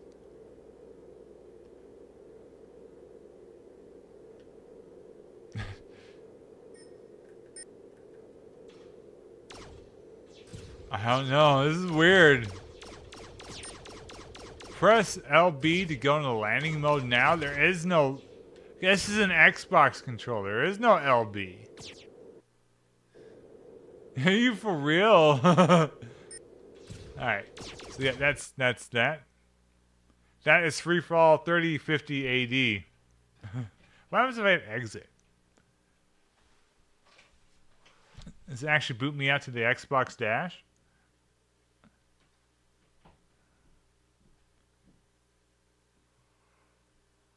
Holy shit, it does. That's cool as shit. Alright. I want more weird shit. Showing off stuff. That's what's cool. Oh, Xbox Live Arcade. What is Zombie? Oh, Zombie Crisis is another fan game. Let's load into that. Not like a fan, well, not a fan game. But like, homebrew game. Yeah, I almost said that. Like, the dude's outfit looked very MDK-ish. Alright, what is this? Empty? Oh. I hear Resident Evil music.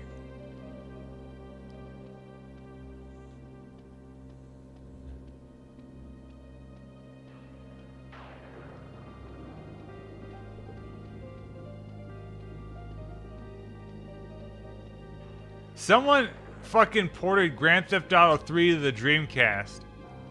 I want to play that now. Now that I remember that exists. But that makes me want Resident Evil ports on the Xbox.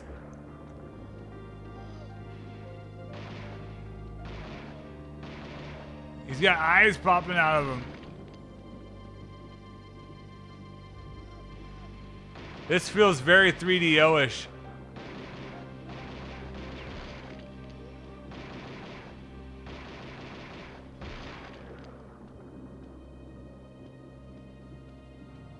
Three out of 65 kills? Holy shit.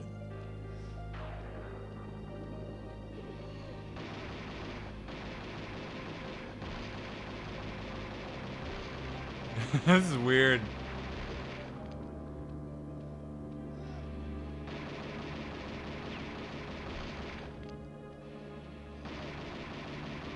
Someone port Resident Evil 1 through 4 to the Xbox.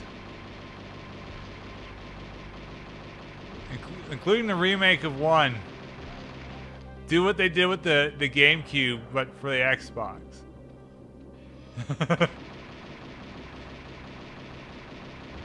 Just to show it can be done.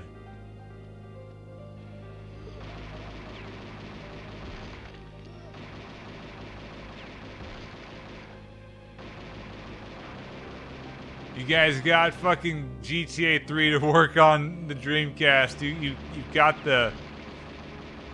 the madness. Oh shit, I'm dying.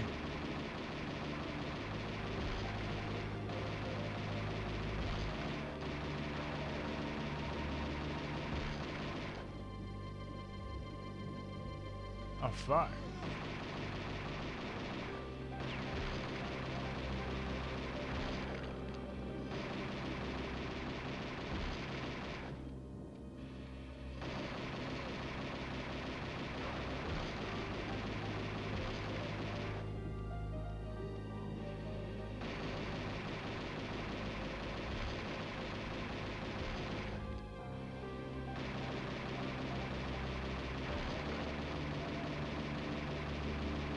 What is even happening?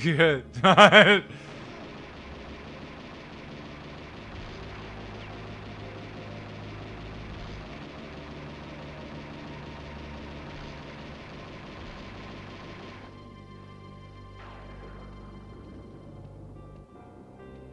I can run. Kinda. Like Doom. Kinda. What's this? I can jump. Kinda.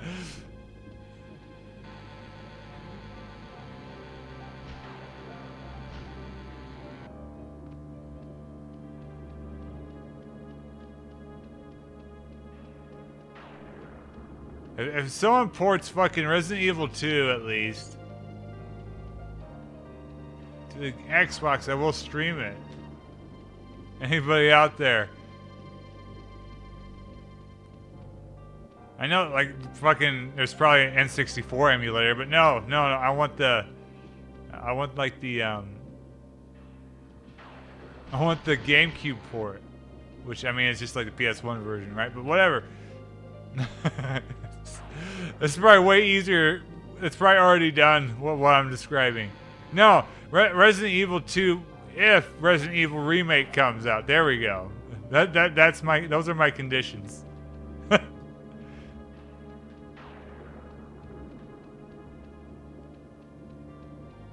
Is this like a? Okay, it's like. I thought I hit A. But apparently I didn't. Did I open that door over here? Where am I going? Shit. Is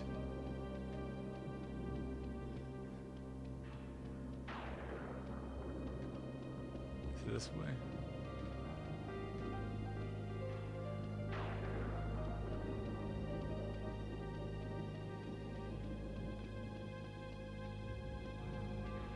Okay, I don't know what happened. I don't know what that did. No need to go in there right now. Okay, it's good that he knows what he needs. That's where I started. Shit.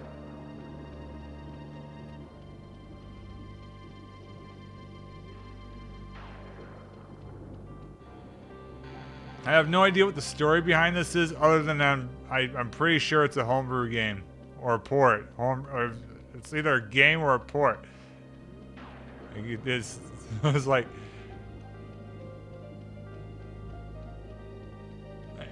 See that the thing points over there. All right,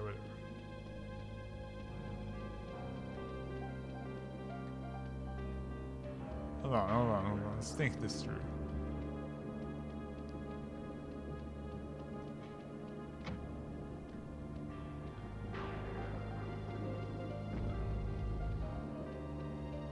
Oh, over here? Shit! Well, the chainsaw sucks. Alright.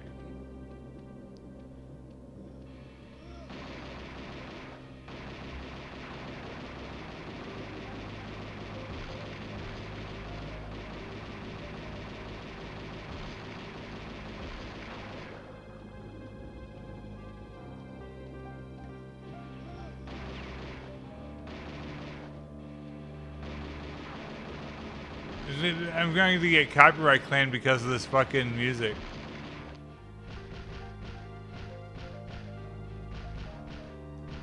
I'll turn it off until I get to the next level.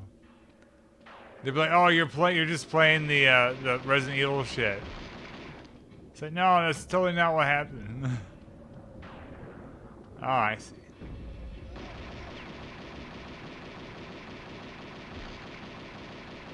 Give me a fully automatic pistol, and I will win at life. That's all I need.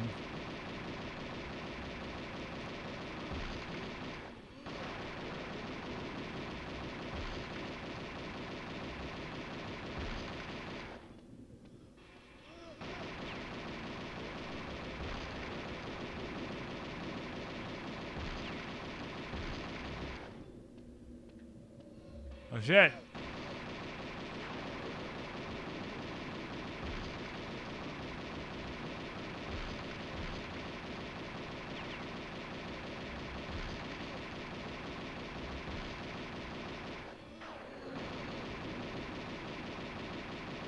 Oh my god. This guy's hauling ass. Shit. It's like all through all of that. They almost killed my ass. Fuck. Jesus.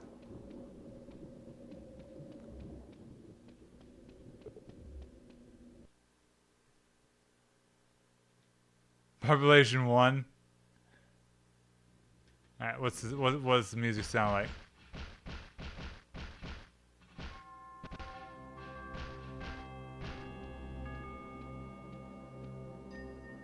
Probably, yeah, because they're like exploding in eyeballs. It's like, you know, in Mortal Kombat, right? When when like that one guy gets the one fatality where they uppercut and spines go everywhere, like multiple spines. This one, you shoot him and like hundreds of eyeballs pop out. Enough. Oh, how do I quit? Okay. That's okay for what it is. But I don't want to spend any more stream time on that one. All right.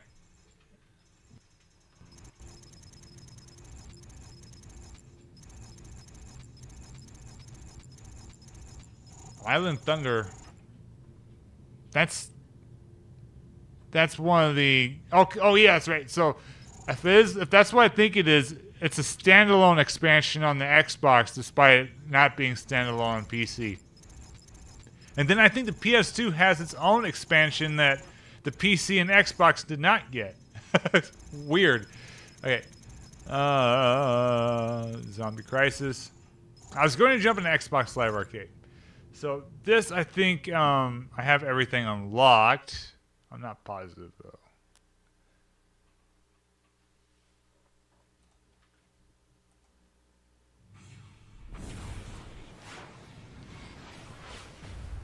Let's see what is lost to time.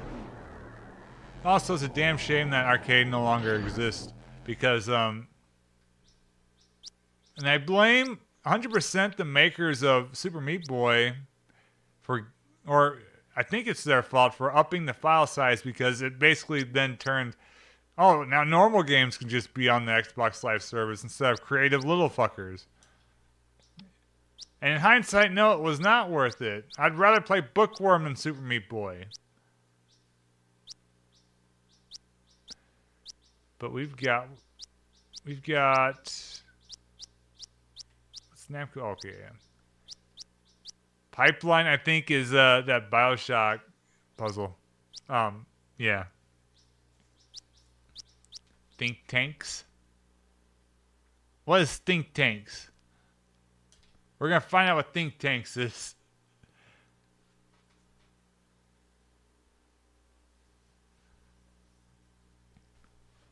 Because, like, limits, ceilings, breed creativity. And when you can just have normal fucking video, like, size video games. Oh, it's bullshit. It's like, why would they then make these smaller, funky, like, arcadey puzzle games and stuff, you know? Instead, they're gonna release Hydrophobia. Which I like Hydrophobia, despite not being very good. It has some interesting stuff. And that's kind of fun. It's a good B game. It's not like, you know, Amy. Which Amy is a disaster. But again, those, or like Mars Warlogs, which is like a regular old, like, European RPG. That would, yeah, it's cool. Like, shit. So this is just like a multiplayer shoot 'em up. Okay. I mean, again, it's cool. Like those games can, you know, exist without physical, you know, releases, but so it's not all a disaster, but I still think in hindsight it was detrimental. So I would have rather had more games like, I don't know, Outpost Koloki or Marble Blast. Oh shit, my brain is gone. Than Mars Warlogs or Super Meat Boy. Or like some others, you know. I know people are gonna be like, oh, but like that's how the Telltale games were released. Yeah, but the Telltale games also pretty quickly got physical releases right away, and they would have to begin with. They're just going off their old episodic release thing that they did back on Game Tap.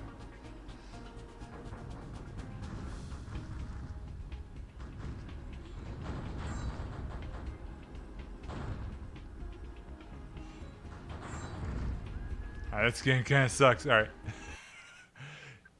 How do I go back to arcade? Okay. That might be fun against other, like, actual players, but I don't know. I made that giant rant and was like, okay, but fuck this game. This has Marble Blast. What's different about it? I've only played Marble Blast Ultra.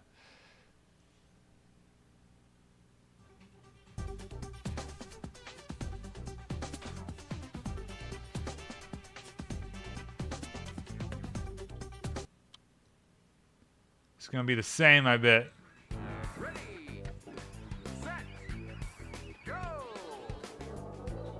Do I have Monkey Ball installed?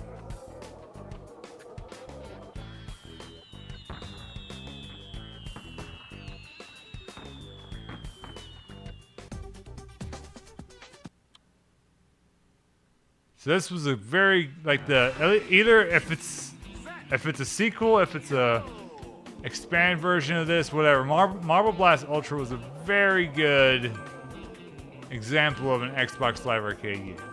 Very good game. A lot you could do with it. It's just overall a good time. A good example of like the casual video game boom that was happening at that time on PC and then the Xbox.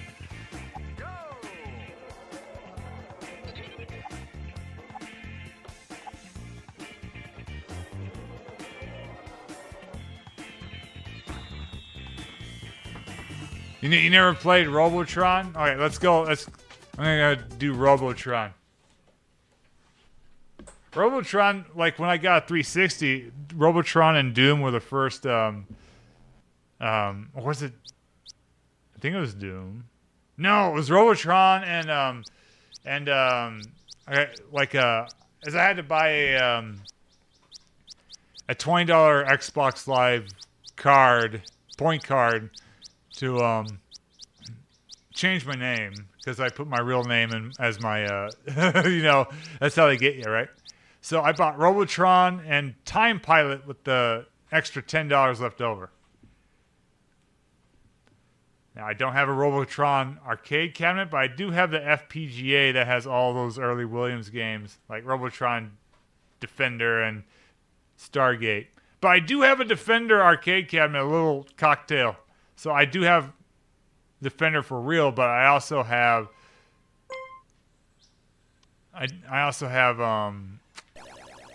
that's right, it looks different here. So this version has weird graphics. This is not how Robotron looks. But yeah, I have a real Defender and I also have the FPGA.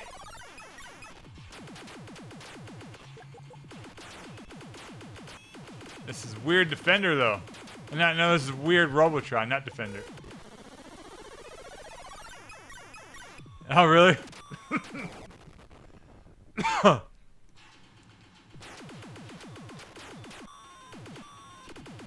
So this is actually kind of cool to show off. Oh, shit.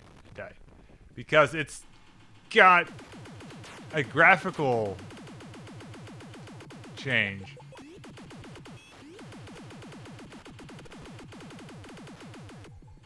Where's he at? Oh, he's over here. Robotron's very good, though. It's very hard. I died? Oh. I did die. Shit. Alright, Williams, in my opinion, made the best arcade games during that time. Let's go back to the arcade menu.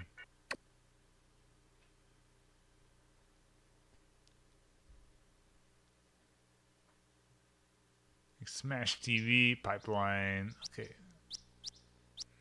Ms. Pac-Man came with Xbox Live Arcade, so if you bought the disc, because you needed the disc, or like an Xbox OXM demo disc started having them, I think, too. But yeah, you had to have the Xbox Live Arcade disc, and Ms. Pac-Man was the freebie. Joust. Hardwood Solitaire, I think, made it to 360. So did Gauntlet and Feeding Frenzy 2 made it. A lot of these didn't. Let me see if I can recognize which didn't. Astroprop might have. Atomidators did not make it. Billiards made it. Bejeweled 2 did, not Bejeweled 1. I don't think Bookworm was on the 360. I'm not sure about Alien Sky. If it was a different version. This didn't make it. This did not make it. Feeding Frenzy 2, not Feeding Frenzy 1. Fuzzy Fever did not make it. Gauntlet did. That was launch. Guardian didn't. Xbox Live Aware. Oh my god. I'm gonna go into Guardian. Just gonna look through here. Hamster Ball did not make it. Solitaire did. There was a lot of hardwood ones that were around launch. Joust was there. Marble Blast either had a sequel or a remake or a new version in Marble Blast Ultra. Miss Pac-Man was there. Mutant Storm Reloaded was there. I don't know if it's a sequel again or something new. These were all there, but not in this package. Orbs wasn't. Pipeline wasn't. Ricochet wasn't. None of the Ricochets were. Robotron was. Smash TV was. Smash TV was the popular one. It had a very bugged achievement that pissed everyone off. This wasn't. This was not. Zuma Deluxe, I think, was. So, yeah. So, it's kind of weird. Like, these would have been easy to, you know, get the green light on, but apparently not. I know for a fact a couple of them, like, because Ricochet should have been there. Because Wick was. Wick Fable of Souls was. Wait, what's Guardian?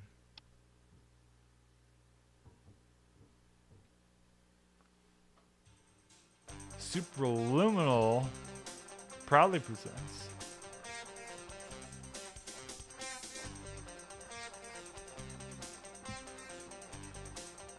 Almost Tony's time.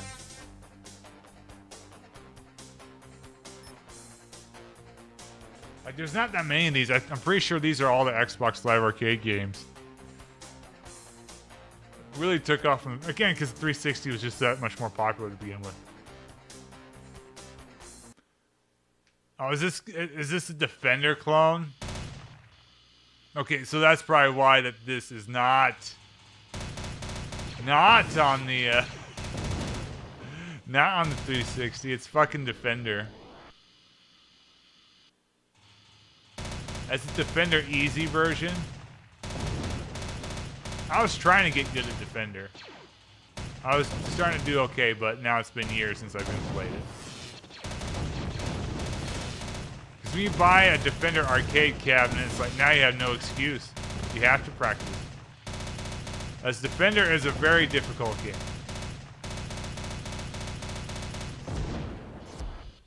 Am I out of juice?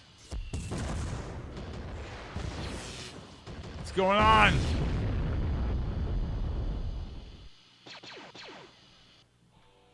Okay, I need to get ammo. So it's just like Defender without the nuance. So let's make more action-packed Defender. It's like fair. Wouldn't it just be Stargate at that point? That's cool though. That's not a bad idea. But again, like, this is very particular, so this is obviously a clone, right? It's like you can't talk your way out of this. It's like, oh no, this is totally not a ripoff.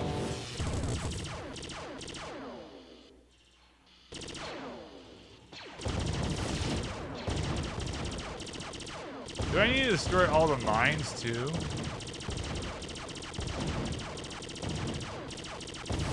Oh, there's a couple more people.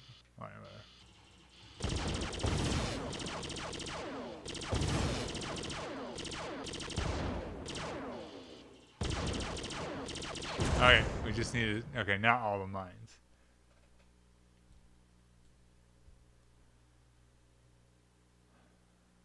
So I need to log in to. Okay, that's fine.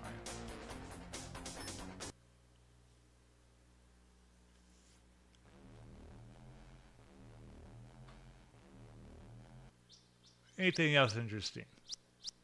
I know Gauntlet is interesting, but I literally just did play a weird Gauntlet hack last stream. Let's see what they needed was like a. I guess they have one in Marble Blast. They needed another. There is none. All right. So maybe it isn't everything. How do I quit? Is there no way to quit? No, okay. Pop cap. So Oberon's fault. So there might be. I might not have all of them after all. But that might. I think that is all of them, but it might not be all of them.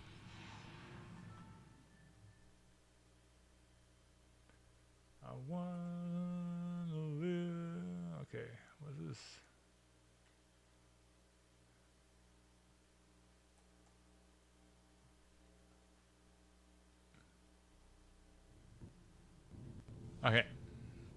I'm gonna do just one more thing, and that'll be it for this stream. Maybe. I want to do a solid thing. If I run into something that isn't interesting, I'll try to find something interesting. There's a lot of these I haven't played. Like I haven't played Subs a Zombie.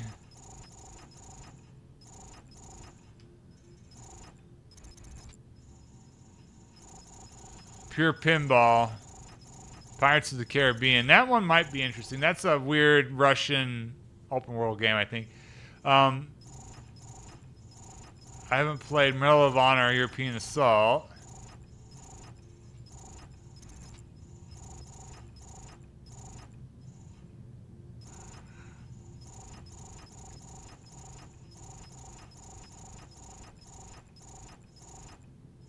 I showed off Dino Crisis 3 and Digital Devil Saga 9.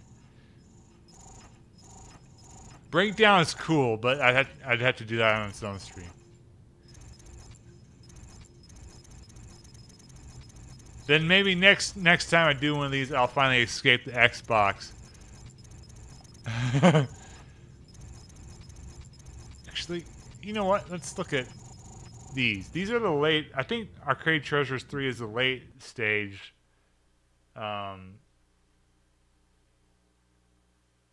Late stage arcade games.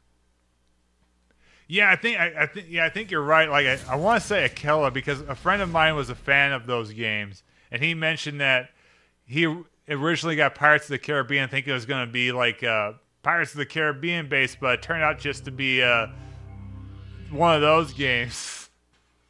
Just they slapped the title branding on it. All right. I wish we could play. I wish we could play Cruisin', but that's a Nintendo property, and they haven't ported them. They ported the last one, which is good. It's like, oh, whoops, Cruisin' Blast, but we haven't gotten the original 3 for a long time. What's Badlands? Badlands is old, right? Oh, Badlands is super old. We're doing Badlands. Gas and shoot. That's all we need to know. That's all anybody ever needs to know. Gas and shoot. Is it actually loading? Okay. So Badlands, you're gonna see. Badlands is okay. 1989. Atari, what were you doing? I guess this would have made sense on like the NES, but this is, you know.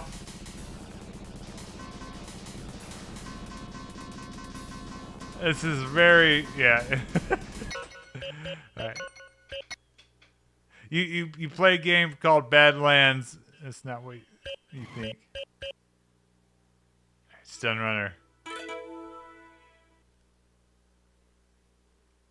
So basically what happened at this point, which, I mean, this is after they're dead too. Okay, this is also 1989. You're going to see... Yeah, isn't that crazy? This looked way more interesting in the arcade than that fucking Badlands game. Very early 3D. I'm not sure what I'm supposed to do though. Just drive. But yeah, so Midway. You have completed level 1. God, it gets all fucked up. Williams owned Midway, I think, and then they sold them up or let them. Midway Williams, they're the least important part of what I'm about to say. But yeah, whoever bought the arcade division of Atari, which is why a lot of these are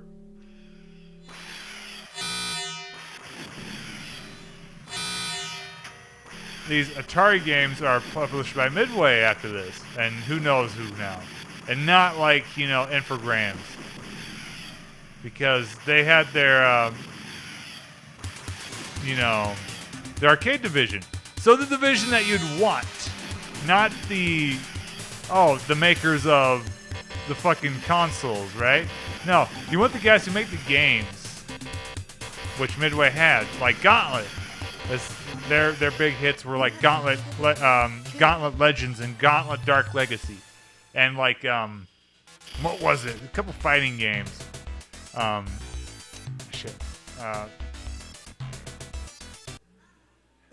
can't remember. Yeah, early DMA design. That's a good call out. See that alongside Lemmings. People don't realize that a lot of people probably don't even know what Lemmings is anymore. But even when they did know what Lemmings was, shit.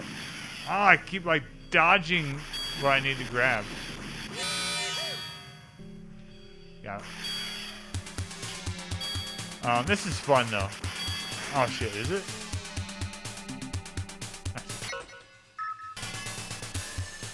But that makers of Lemmings are the guys who made Grand Theft Auto.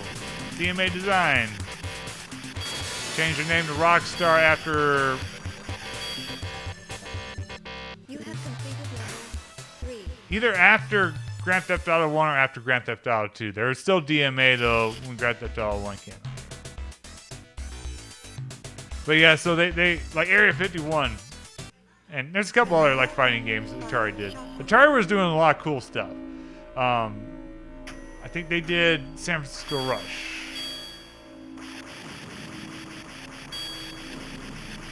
Well, I had like the Williams guys and Jarvis making like, yeah, this is hard. Cruising USA and stuff. Midway was pumping out the jams, one way or the other. But when Midway got out of the arcade business, they closed down their Atari guys, and pretty much that was that. Everyone's gone. You kiss your ass goodbye.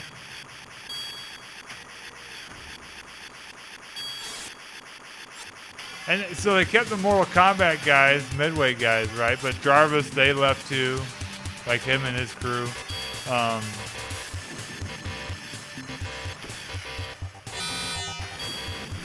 It's just a shit show what happened. I'm out of juice. So yeah, a lot of these old games now, who knows who owns them now? Because Midway's dead. All right, we can exit, right? So you get on these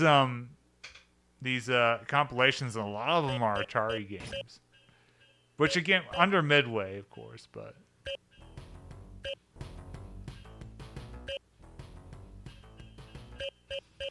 Off-Road Thunder is cool.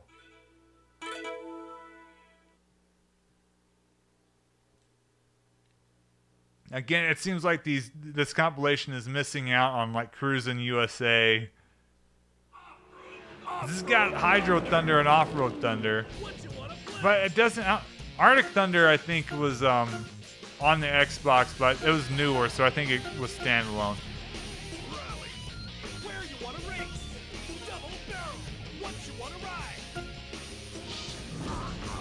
On a map.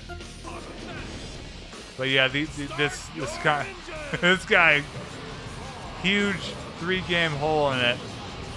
Which, in my opinion, like cruising games are some of my favorite games of all time. They would be the best games in this company. Like Cruising World is my favorite. Like I know I said Outrun is probably the best one, but my favorite arcade game is Cruising World. And they're different, right? They're different. I know they're all racing games in one way or the other, but the cruising games are different. They've got like the Outrun nature to them. Like, they're racing games inspired by Outrun. How do I knife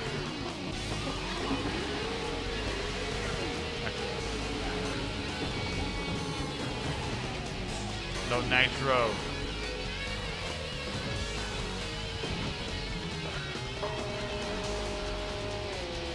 Now, I don't know when this came out, like 2005 or 2006, but I wouldn't be surprised if, like, because if I remember correctly, I might jump into it in a second, Hydro Thunder. I think they had to tone down some of the graphics because it's just like a rush job on the port. Not that the Xbox couldn't handle it, but not for probably the money that Midway was using to put together this compilation. You play these in the arcade and they look really good. That just looks okay. Again, they probably had medium res monitors, and this game probably doesn't even. This compilation probably doesn't even support 480p. So it's probably lower. Might be 480i, but you know, again, probably a medium res game, maybe a VGA game, but you know. Not native, whatever this is.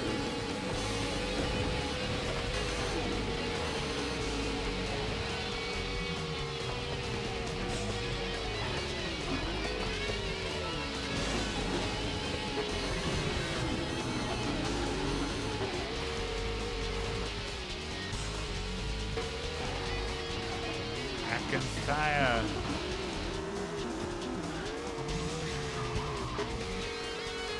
Give me the nitro.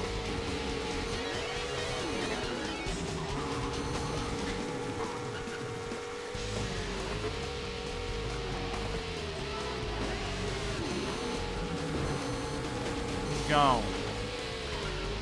Damn. Fuck me up.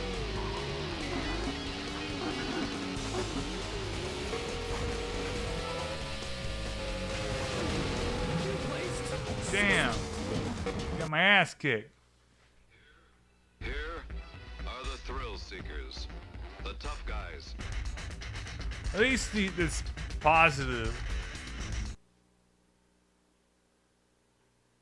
Yeah, the kids these days, like there are arcade pockets here and there, but they don't understand how much they is missing because it's not.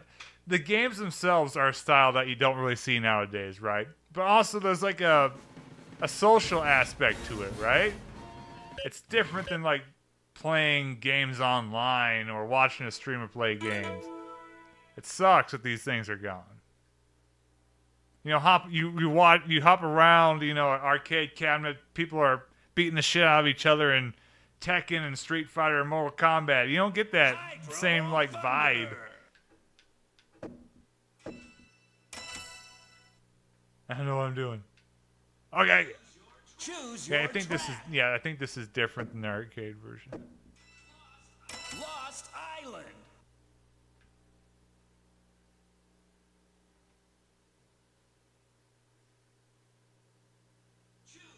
Choose your boat. Midway. I know like Dave and Buster's exist, but Dave and Buster's is just like one thing. These arcades were everywhere, you know. 3, 2, 1. Yeah, arcades like whole music.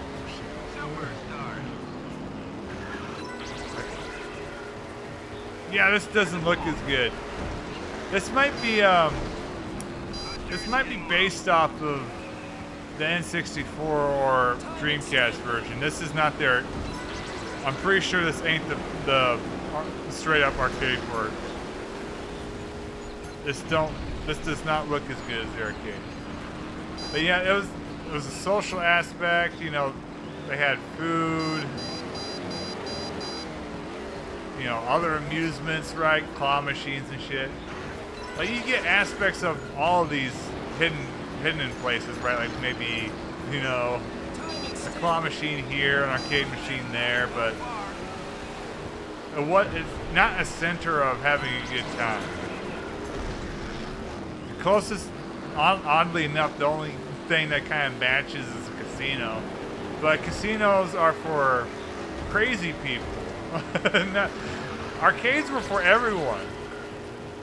Good day, ladies and gentlemen. No, casinos are kind of entertaining though. Like I would never. I don't think I'd gamble, but I like they're fun to watch other people gamble. But you get that in when you know in an arcade, you watch other people gamble their ability to win at the games and stuff.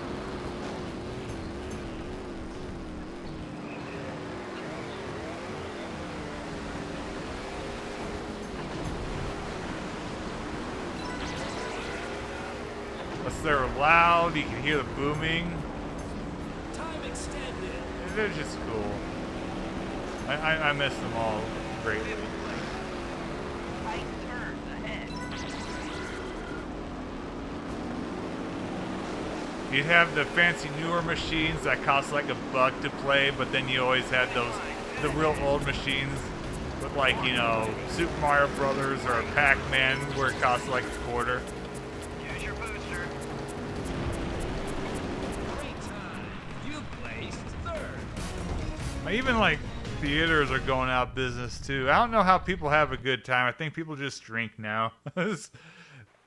Back then, yeah, people did a lot of drinking and drugs and stuff, but we also knew how to have a good time in other ways. Bag is number 1. Pyro Thunder. Choose your track. Arctic Circle. See, I'm pretty sure, like, the fact that these courses are locked is an easy tell. Like, it's not the fucking Misbehave arcade version. Misbehave.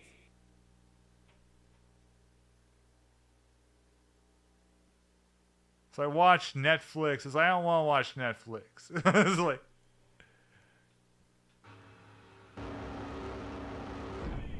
Three, two, going to the theater, going to the arcade, you know.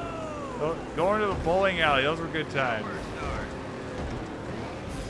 Get that power up. Everyone just stays at their home. So close.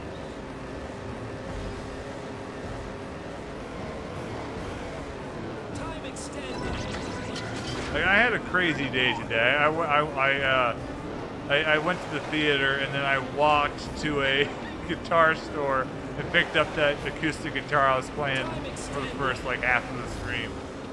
It took me I was a 4-hour walk. I was just walking around exploring the town and noticing how much stuff no longer existed. Weird. Like, I went into a Best Buy. Best Buy has nothing interesting for sale. They sell TVs and appliances. The video game section was like 1/5 of what it was 20 years ago. There was no CD section. There was no movie section. You're not entering a Best Buy and having a good time with whatever you get. You're getting replacements for stuff you already own when you go to a Best Buy. Oh, my TV is busted, or I want an upgrade, you know. It's no longer as like, oh, I want to get something with my TV or with my CD player. You know, I don't know. Everything is boring now.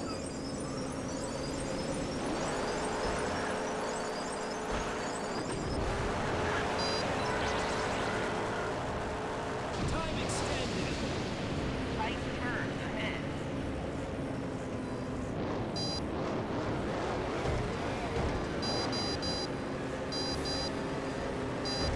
So yeah, that's something you can do back in the day. Now you look at their game section, they don't even have like switches out to try. They have the stuff and then like, oh, they've got Great time. It's a new physical record. copies or game cards or gift cards.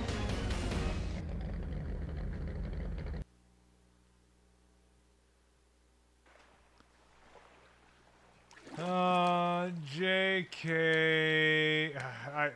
I fucked up. I was gonna go JOK.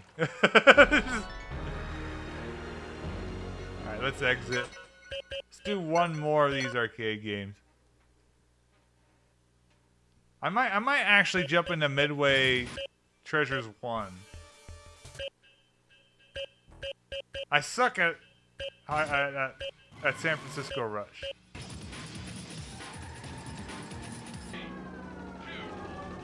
So I don't want to do that because I suck at it.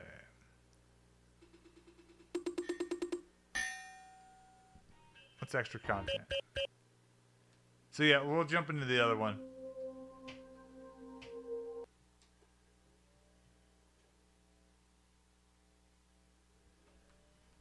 Like way back. So yeah, you can play games. You could test out guitars and computers. You could test out computers at Best Buy. So you'd see people try out, you know, like their little cheap, like, not even Yamaha guitars, right? It was some other, you know, cheap guitar. You know, I don't know. There ain't even hospitality anymore.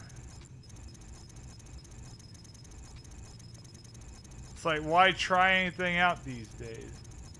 Okay. Midway Arcade Treasures 1. I think might have like stuff like Narc and broken versions of the Mortal Kombat games. I think it has a broken version of not Narc, not Narc, but Mortal Kombat might be the Midway Arcade Treasures 2. Which I don't know if I have that. Because I don't have it installed, apparently. Oh, you see they put more effort here.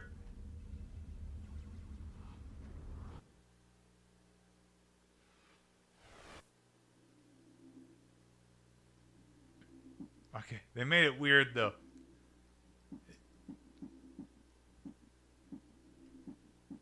What's this? Defender 2? Defender 2 is Stargate. Yeah, it's gonna...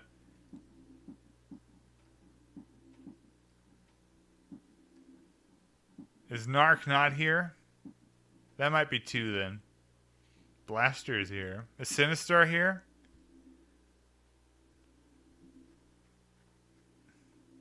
Defender. Oh, I don't understand these things. No, Sinistar is here. Okay. For Beer Tapper. Not even Beer Tapper. Or just Tapper, I guess.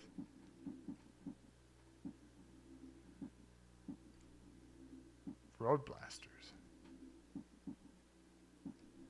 I'm trying to figure this out. Bubbles.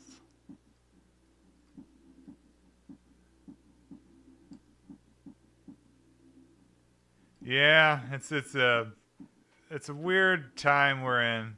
We everything is easier to access, but not in the ways that was cool back in the day.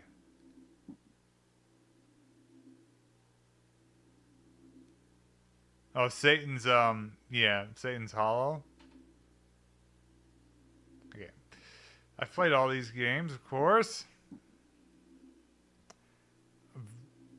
Oh yeah, I played Vindicators. What would be something I can play? Is that Spy Hunter? Spy Hunter is a very, very sought after arcade game. Or it was when I was in the arcade hunting business. Very interesting cabinet. Or no, it was that Spy Hunter 2 had an interesting cabinet. Yeah. I can't decide.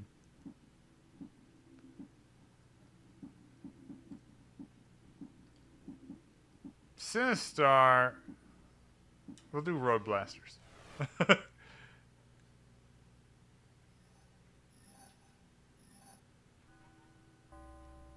Like, it's kind of weird even, like, the, like,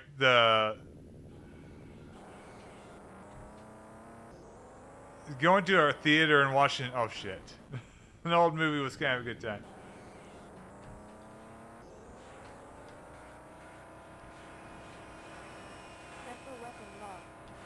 Alright, this is crazy. I've never played this before. This is basically like Spy Hunter, but in pseudo 3D. I played Spy Hunter way back in the day at an amusement park. And probably on like one of the ports, but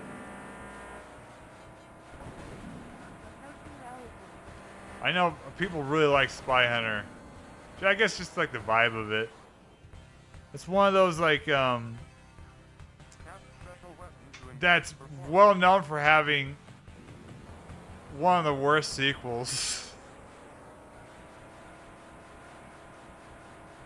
The original Spy Hunter is really good. But the sequel is something else. But this basically is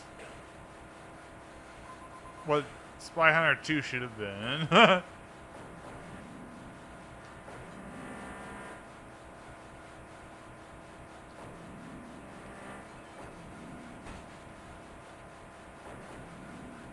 What a crazy stream this has been. Playing, I can't even remember what I've been doing. Oh shit, I've been dying. I'm out of fuel.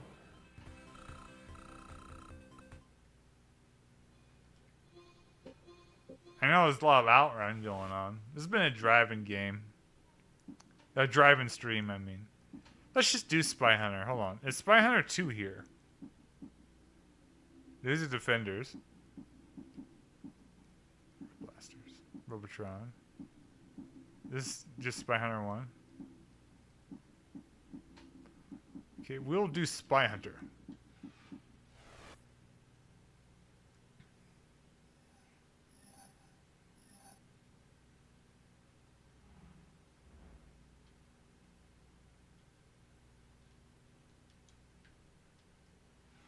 Oh shit. Oh, what the fuck?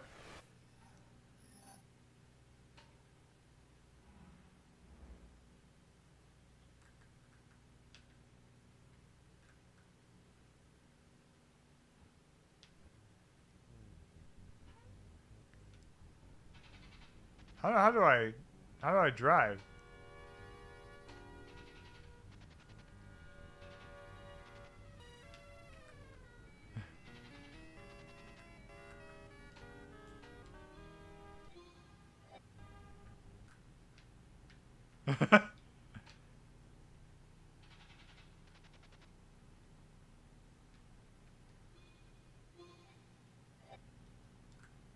This game doesn't work.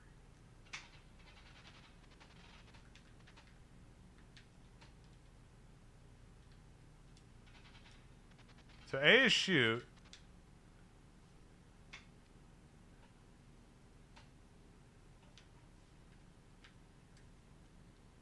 Alright.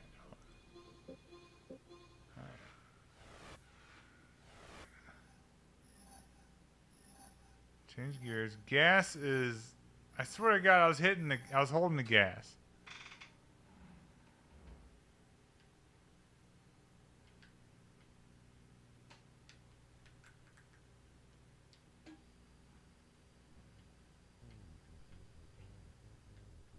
All right, now it's working out. Oh fucking.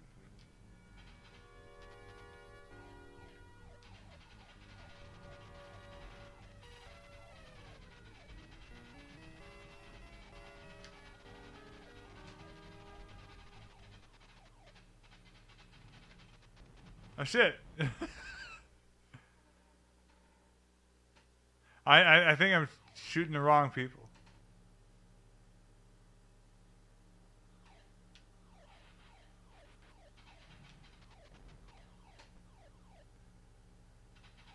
Yeah. We're just committing murder tonight.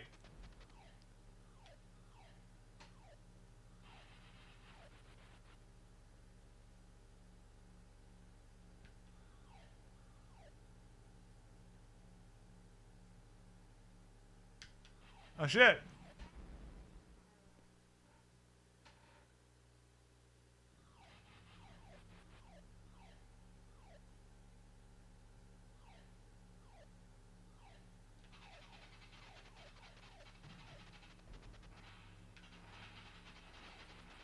No, he's gonna give me missiles. Fuck.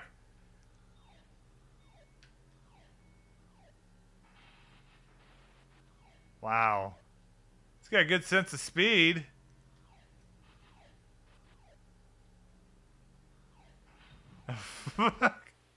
And I'm dead. That will have killed my ass.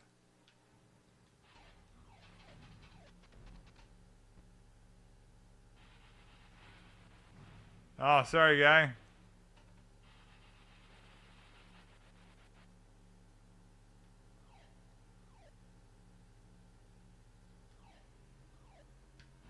Okay. Sometimes you need to bring in your guy from Sonic Scope to save the day. And no day was saved. What is a... Is there... Oh, yeah, that's right. Correct me if I'm wrong, didn't Jerry Lachek here basically invent the trackball? I think he was responsible for that. Yeah. You could bet they got like War Final Assault behind them. I tried so hard to get one of those cabinets. I did not because I couldn't get that shit to run and MAME outside of 3 FPS. Oh, the first one, it was Talking about a game that no one's fucking played. design one. I think it's still hanging around with a bowling ball. War Final Assault that's all. Okay. John and Dave Oh, now it's a different area. Shit. After we did class, right? Right. But yeah, War Final Assault is a first-person shooter arcade game that's an arena shooter like Unreal Tournament. They came up with a totally unique approach to this game. But you know, probably not as good. Definitely only Like another one was Outriggers, but Outriggers got ported to the Dreamcast at least. War Final Assault was, I think, going to come out for the N64, but never did.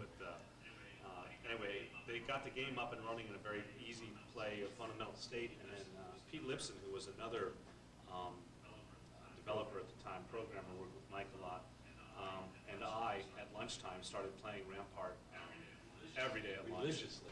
And because you're building walls, we became known as the Wall Boys. And we were the first people, clearly, to play Ramparts, and I think a lot of our enthusiasm helped fuel them along, and we fed back to them on what was needed. But it was an amazingly, we all used to laugh with them about how bizarre the game design was. I mean, the whole puzzle piece, building walls, cannons, fighting stage, and it's a very unique game, very interesting game to me, how it works out, and a lot of fun with the trackballs. And so we were with them during the whole time. It was a blast. Cool. All right, let's find more of those. What's the history? Oh, I guess there's not much there. Is it 720? Oh yeah, that has a very soft cabinet too. 720 degrees.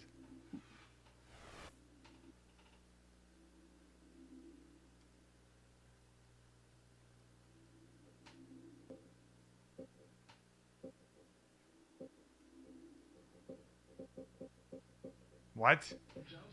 Joust the movie is it's a little hobby I've been working on.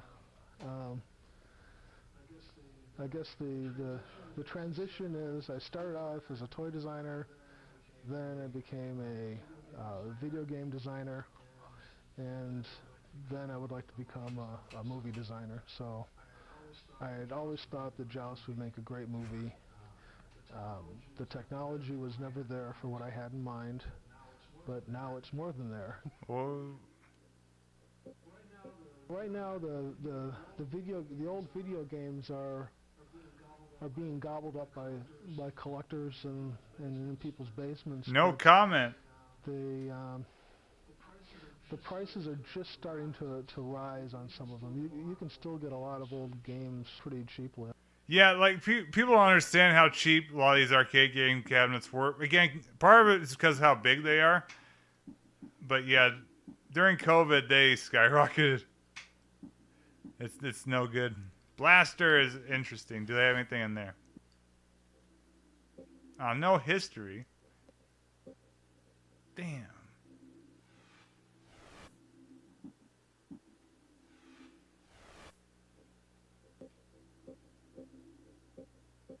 Management was not impressed. Management came down. This was about 3 months before the show, before we had to finish this game. And management came down and goes, man, this game is a pile of...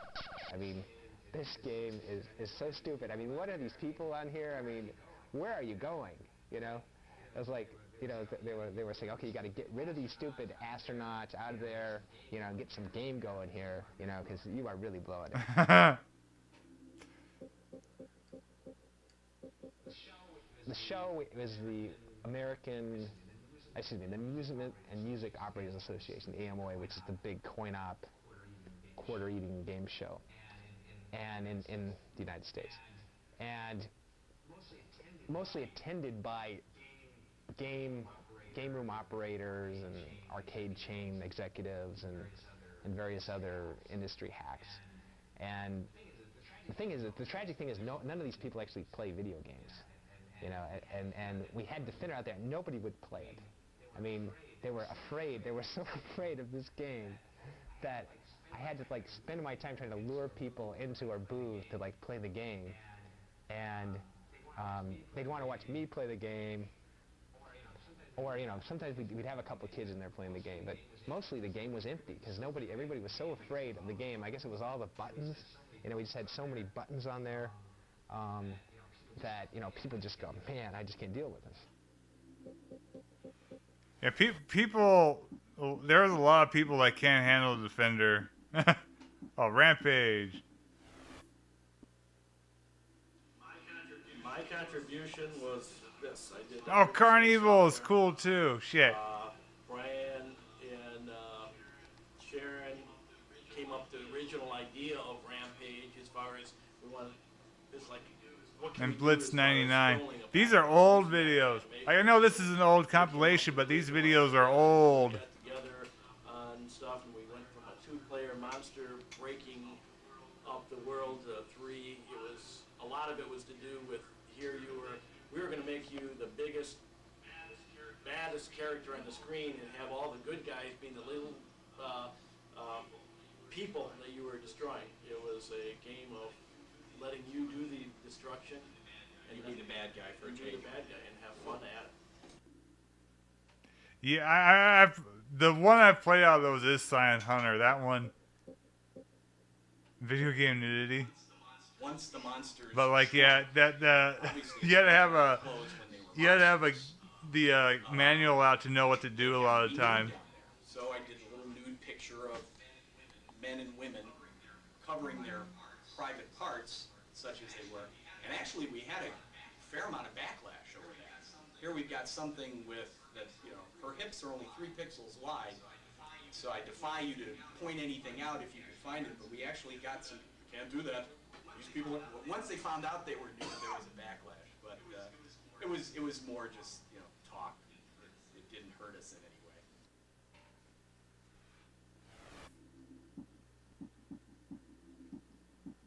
way. Anything Marble Madness? Ah, it's got the... No, whatever.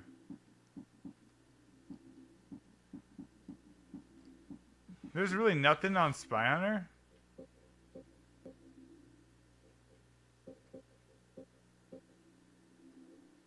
Okay. Let's look at one more. If we can find one.